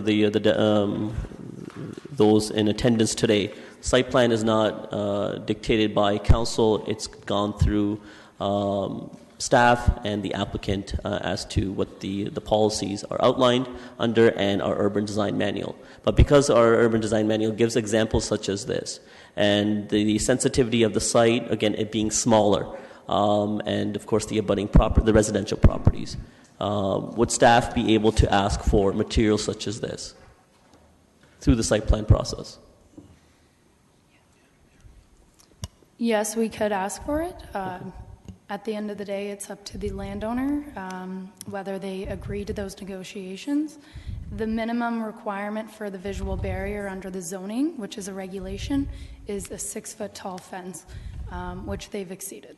No, I realize they've exceeded that, but again, we want to ensure that the materials are such that they provide the true nature of the concerns to mitigate those.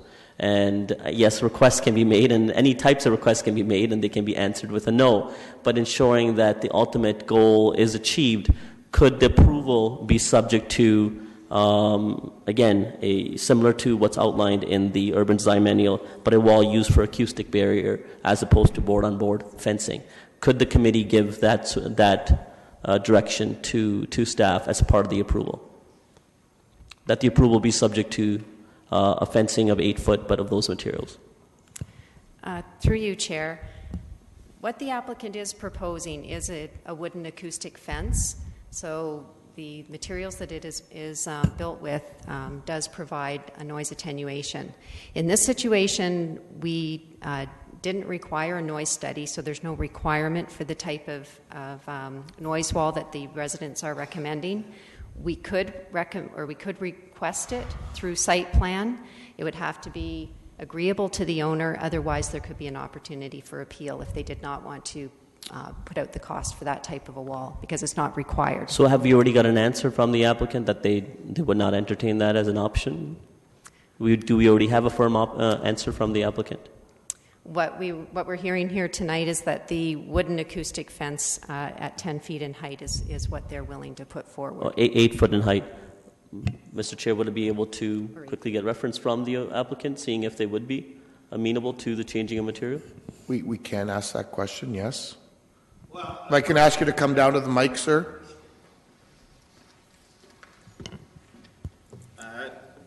The answer to the question of the material of the 8-foot fence.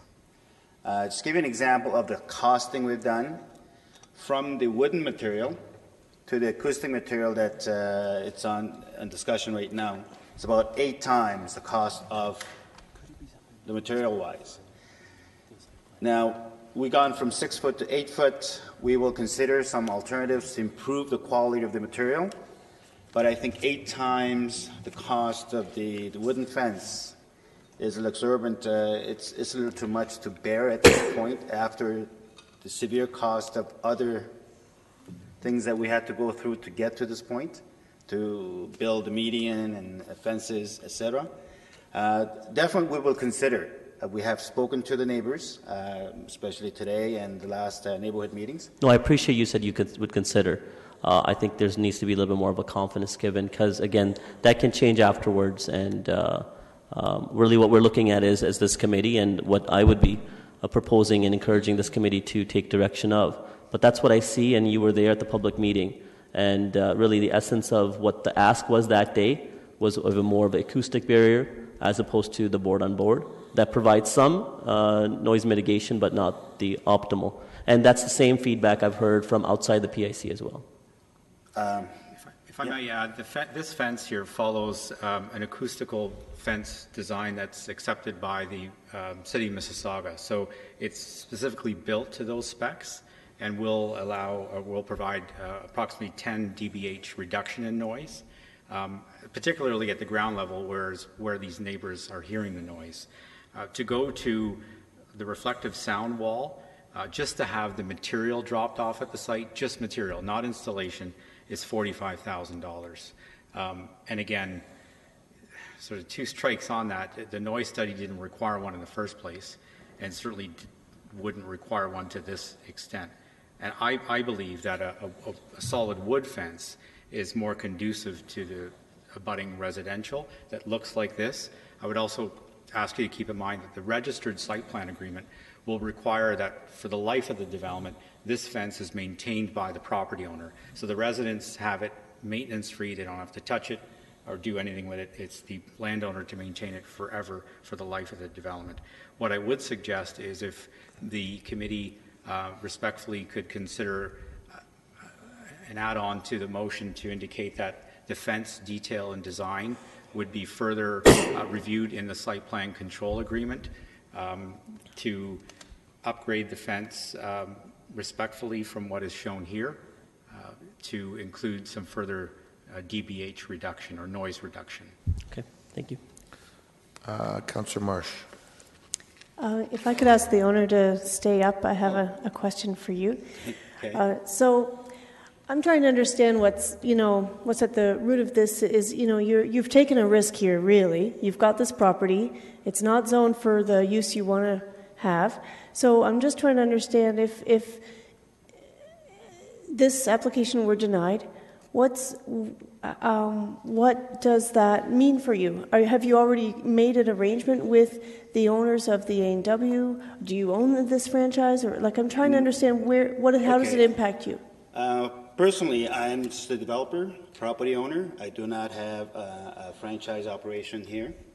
Currently, we bought the property on the process of remediation, as I said, with the zoning with C7, which is gas, and a car wash with a drive-through. Most of my experiences told me at that time that going from a gas use with an automatic car wash with a drive-through versus a restaurant use with a drive-through would be much less abusive use to the land in a commoner's kind of thinking that you got gas contamination problems. We will both have drive-throughs, whether it's one use would be for the car wash, one use would be for a restaurant. And this particular restaurant, A&W, no offense, is not as busy in terms of the drive-through traffic that at peak times it requires 5 cars versus some other drive-through operations that requires more than probably 25, 30. And the zoning bylaw indicates that drive-through automatic car wash requires minimum 10 car waiting, idling in the queue. So we thought, as a developer, it's much less use. So I appreciate this, and we can talk about your whole story. But what I really want to know is how would it impact you if this application were denied? Would you We'll go to OMB and get. We think we have done our homework. We've done more than enough, I think, in my opinion. Okay. To do that. So. Okay. Thank you. Councillor Singh. This is my second time for the questions of staff. Thank you. So I want to take further from Mr. Koo's comments that the site currently does allow a gas bar and a car wash, but could be a drive-through car wash. Is that the case? Could this... Or a drive-through accessory use restaurant. Or drive-through. Well, I think you had asked that question. And they said yes. So that is the case. The site could allow for both accessory restaurant usage and or a drive-through car wash as well? Yes, that is correct. I see. And that is as a right? Meaning they would not require any zone changes? That is correct. Yes. If we were to decline this application, they could come forward with through site plan and with that operational usage. Yes. Okay, all right. So that changes my perspective on things a little bit. The other concern I do have, and I want to ensure that staff have reviewed this appropriately, the concerns have been raised as to the traffic volumes at that intersection. What issues have we looked at to ensure that they've been mitigated?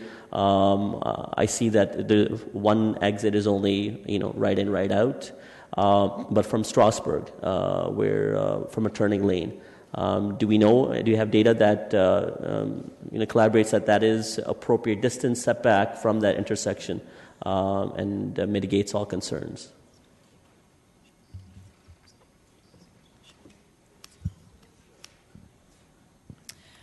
So a traffic impact study was not required as part of the application. However, both city and regional transportation staff have reviewed both the zone change and the site plan applications and have not identified any concerns as a result. As mentioned previously, the stacking study was done, addressing a separate issue being the drive-through specifically. But apart from the right in, right out only and the upgrades to Ottawa Street South, no other requirements were. So why would a traffic review study not be required for this type of application? Why wasn't it required? It wasn't requested by our transportation staff, who are the experts in the field. Okay, surprising. All right, Mr. Chair, thank you. Okay, are you making a motion? I will move the motion, and if I can make comments afterwards, if that's okay as well. Yep. With, of course, an amendment that requires staff to consult with the applicant to advise additional measures to the current fencing material that will further lower the decibels for noise to further mitigate than what is being proposed right now. Further to that, Mr. Chair, leading up to this, going through PIC, I saw this a change in usage better than a gas station. But appropriate concerns came up through the PIC as well as through phone conversations and talking to residents in that neighborhood. And of course, from the resident-led survey that expressed concerns for a drive-through in that intersection. And it was a full, comprehensive conversation from that neighborhood where showed a kind of a collaborated decision on the residents in that neighborhood saying that this is a usage that they were opposed to. And I was leading to a direction of not supporting this and encouraging the committee to not support it as well. I'm not happy to go in this direction, but the information before us is very obvious. The current usage, as of right, allows for a gas station, further allows for a drive-through car wash, and as explained by staff, can allow for accessory retail that has drive-through usage. So it would essentially be a worse-off situation than it is right now.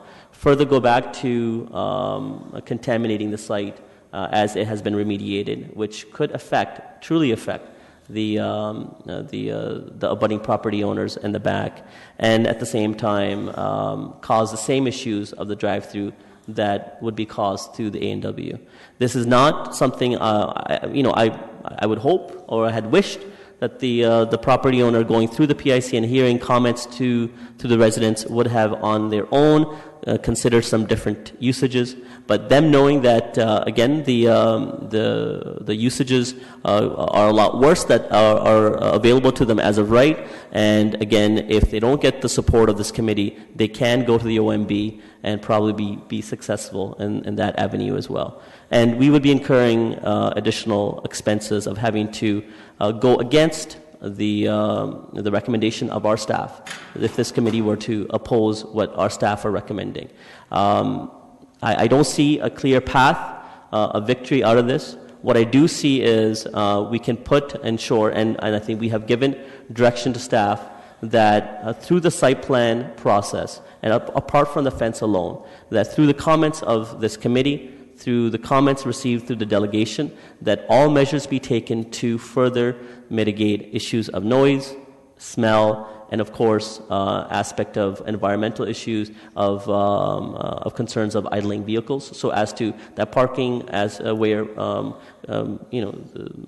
if someone hasn't received their order yet, where they can go park to idle until they can get the order. Those issues need to be further panned out through the site plan process, and that's hopefully the confidence that the residents are looking for at staff to ensure that they have those concerns dealt with. But beyond that, it's one of those applications that you're just not happy about supporting.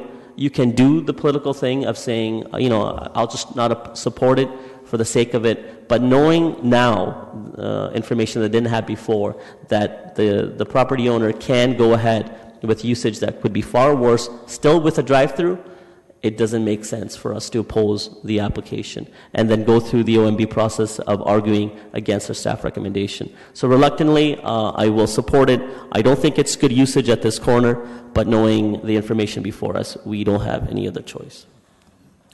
Okay, I have 4 people in the queue to speak. If I can ask everyone to go quite quickly. Move to call a question.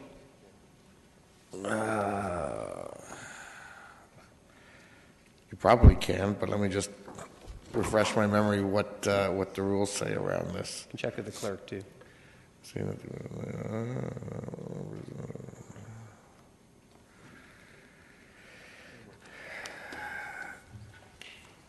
You can move it. I would like to move it, please. Okay. So it's been moved that we call it the question.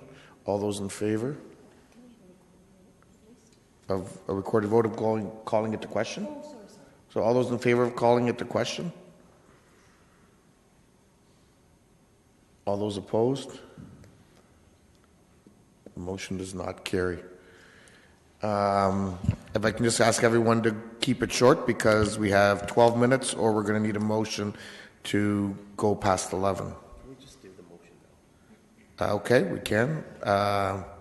Motion to go past 11, moved by Councillor Ioannidis. All those in favor?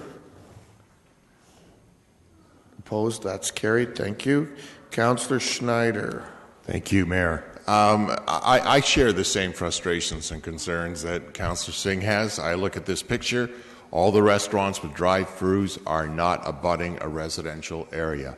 It's frustrating. I feel our zones, like C8, should have some modifications if they abut a residential area. I want to find a balance between good development, but we have residents, they've been taxpayers for years, and they need to be considered as well. Councillor Fernandez. I've always stood firm against more drive-thrus. I understand that the studies show that they don't have any more of an impact than a regular parking lot, but I cannot in good conscience allow a drive-through restaurant. If it was just a restaurant, I would be fine with it. But a drive-through restaurant in this close proximity to residential properties, I just can't support it. I appreciate that the ward councillor has been navigating and trying to find some helpful alternatives that will help mitigate the application. But for myself personally, I just won't be able to. Councillor Yanetsky. Yeah, thank you very much. I just want to mention that I really was highly appreciative of the comments and the research done by Mel and her presentation and all the background she provided. Did an excellent job on that. Going in terms of supporting or not supporting this application, I am going to be supporting the rezoning. When I look at all the requirements of fulfilling the long-range plan in terms of compliance to the official plan, community plans, everything else spelled out in the report. Staff have done their job. The applicant has also done their job in terms of trying to address the issues. We have had a healthy 3-hour discussion here this evening, and I think we made a lot of progress and a lot of questions have been answered. Each site is not a perfect site. Granted, there's a half a dozen restaurants in the area. A whole bunch of them do back onto residents on Roberts Crescent, I think it is. Of those 4 restaurants that are shown in the site plan right there. So it's nothing new. They aren't drive-throughs, those 4 budding, but they are still restaurants and other commercial uses. We have a commercial property. No other use can go in there other than a commercial use of some type. I did bring up the topic of eliminating the restaurant use by going with the balance of the C8 uses, which would be compatible with the residents as I would see it. But of course, the applicant would take it to the board, and knowing the process of compliance that staff have prepared the report, most likely the applicant would win, in my opinion. So based on those comments, I will be supporting the application. Okay, those appear to be all of the comments. Recorded vote has been called.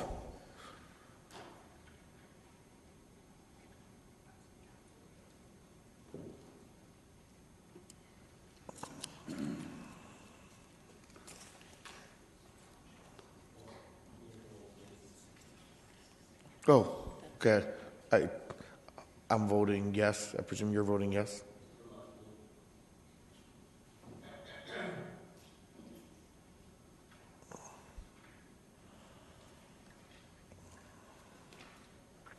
All those in favor? Opposed? That's carried. Ladies and gentlemen, this item will be coming back to council in 2 weeks. On the 27th. Thank you, Councillor Gazzola. So if you do have any additional new information, you can appear before council at that time and make a presentation. But I think in light of the information that was shared today and the way the vote went, it's not likely that it would be turned around, but you do have that opportunity to come to that meeting and present any new information if there is any. Motion to adjourn, moved by Councillor Davey. All those in favor, opposed, that's carried.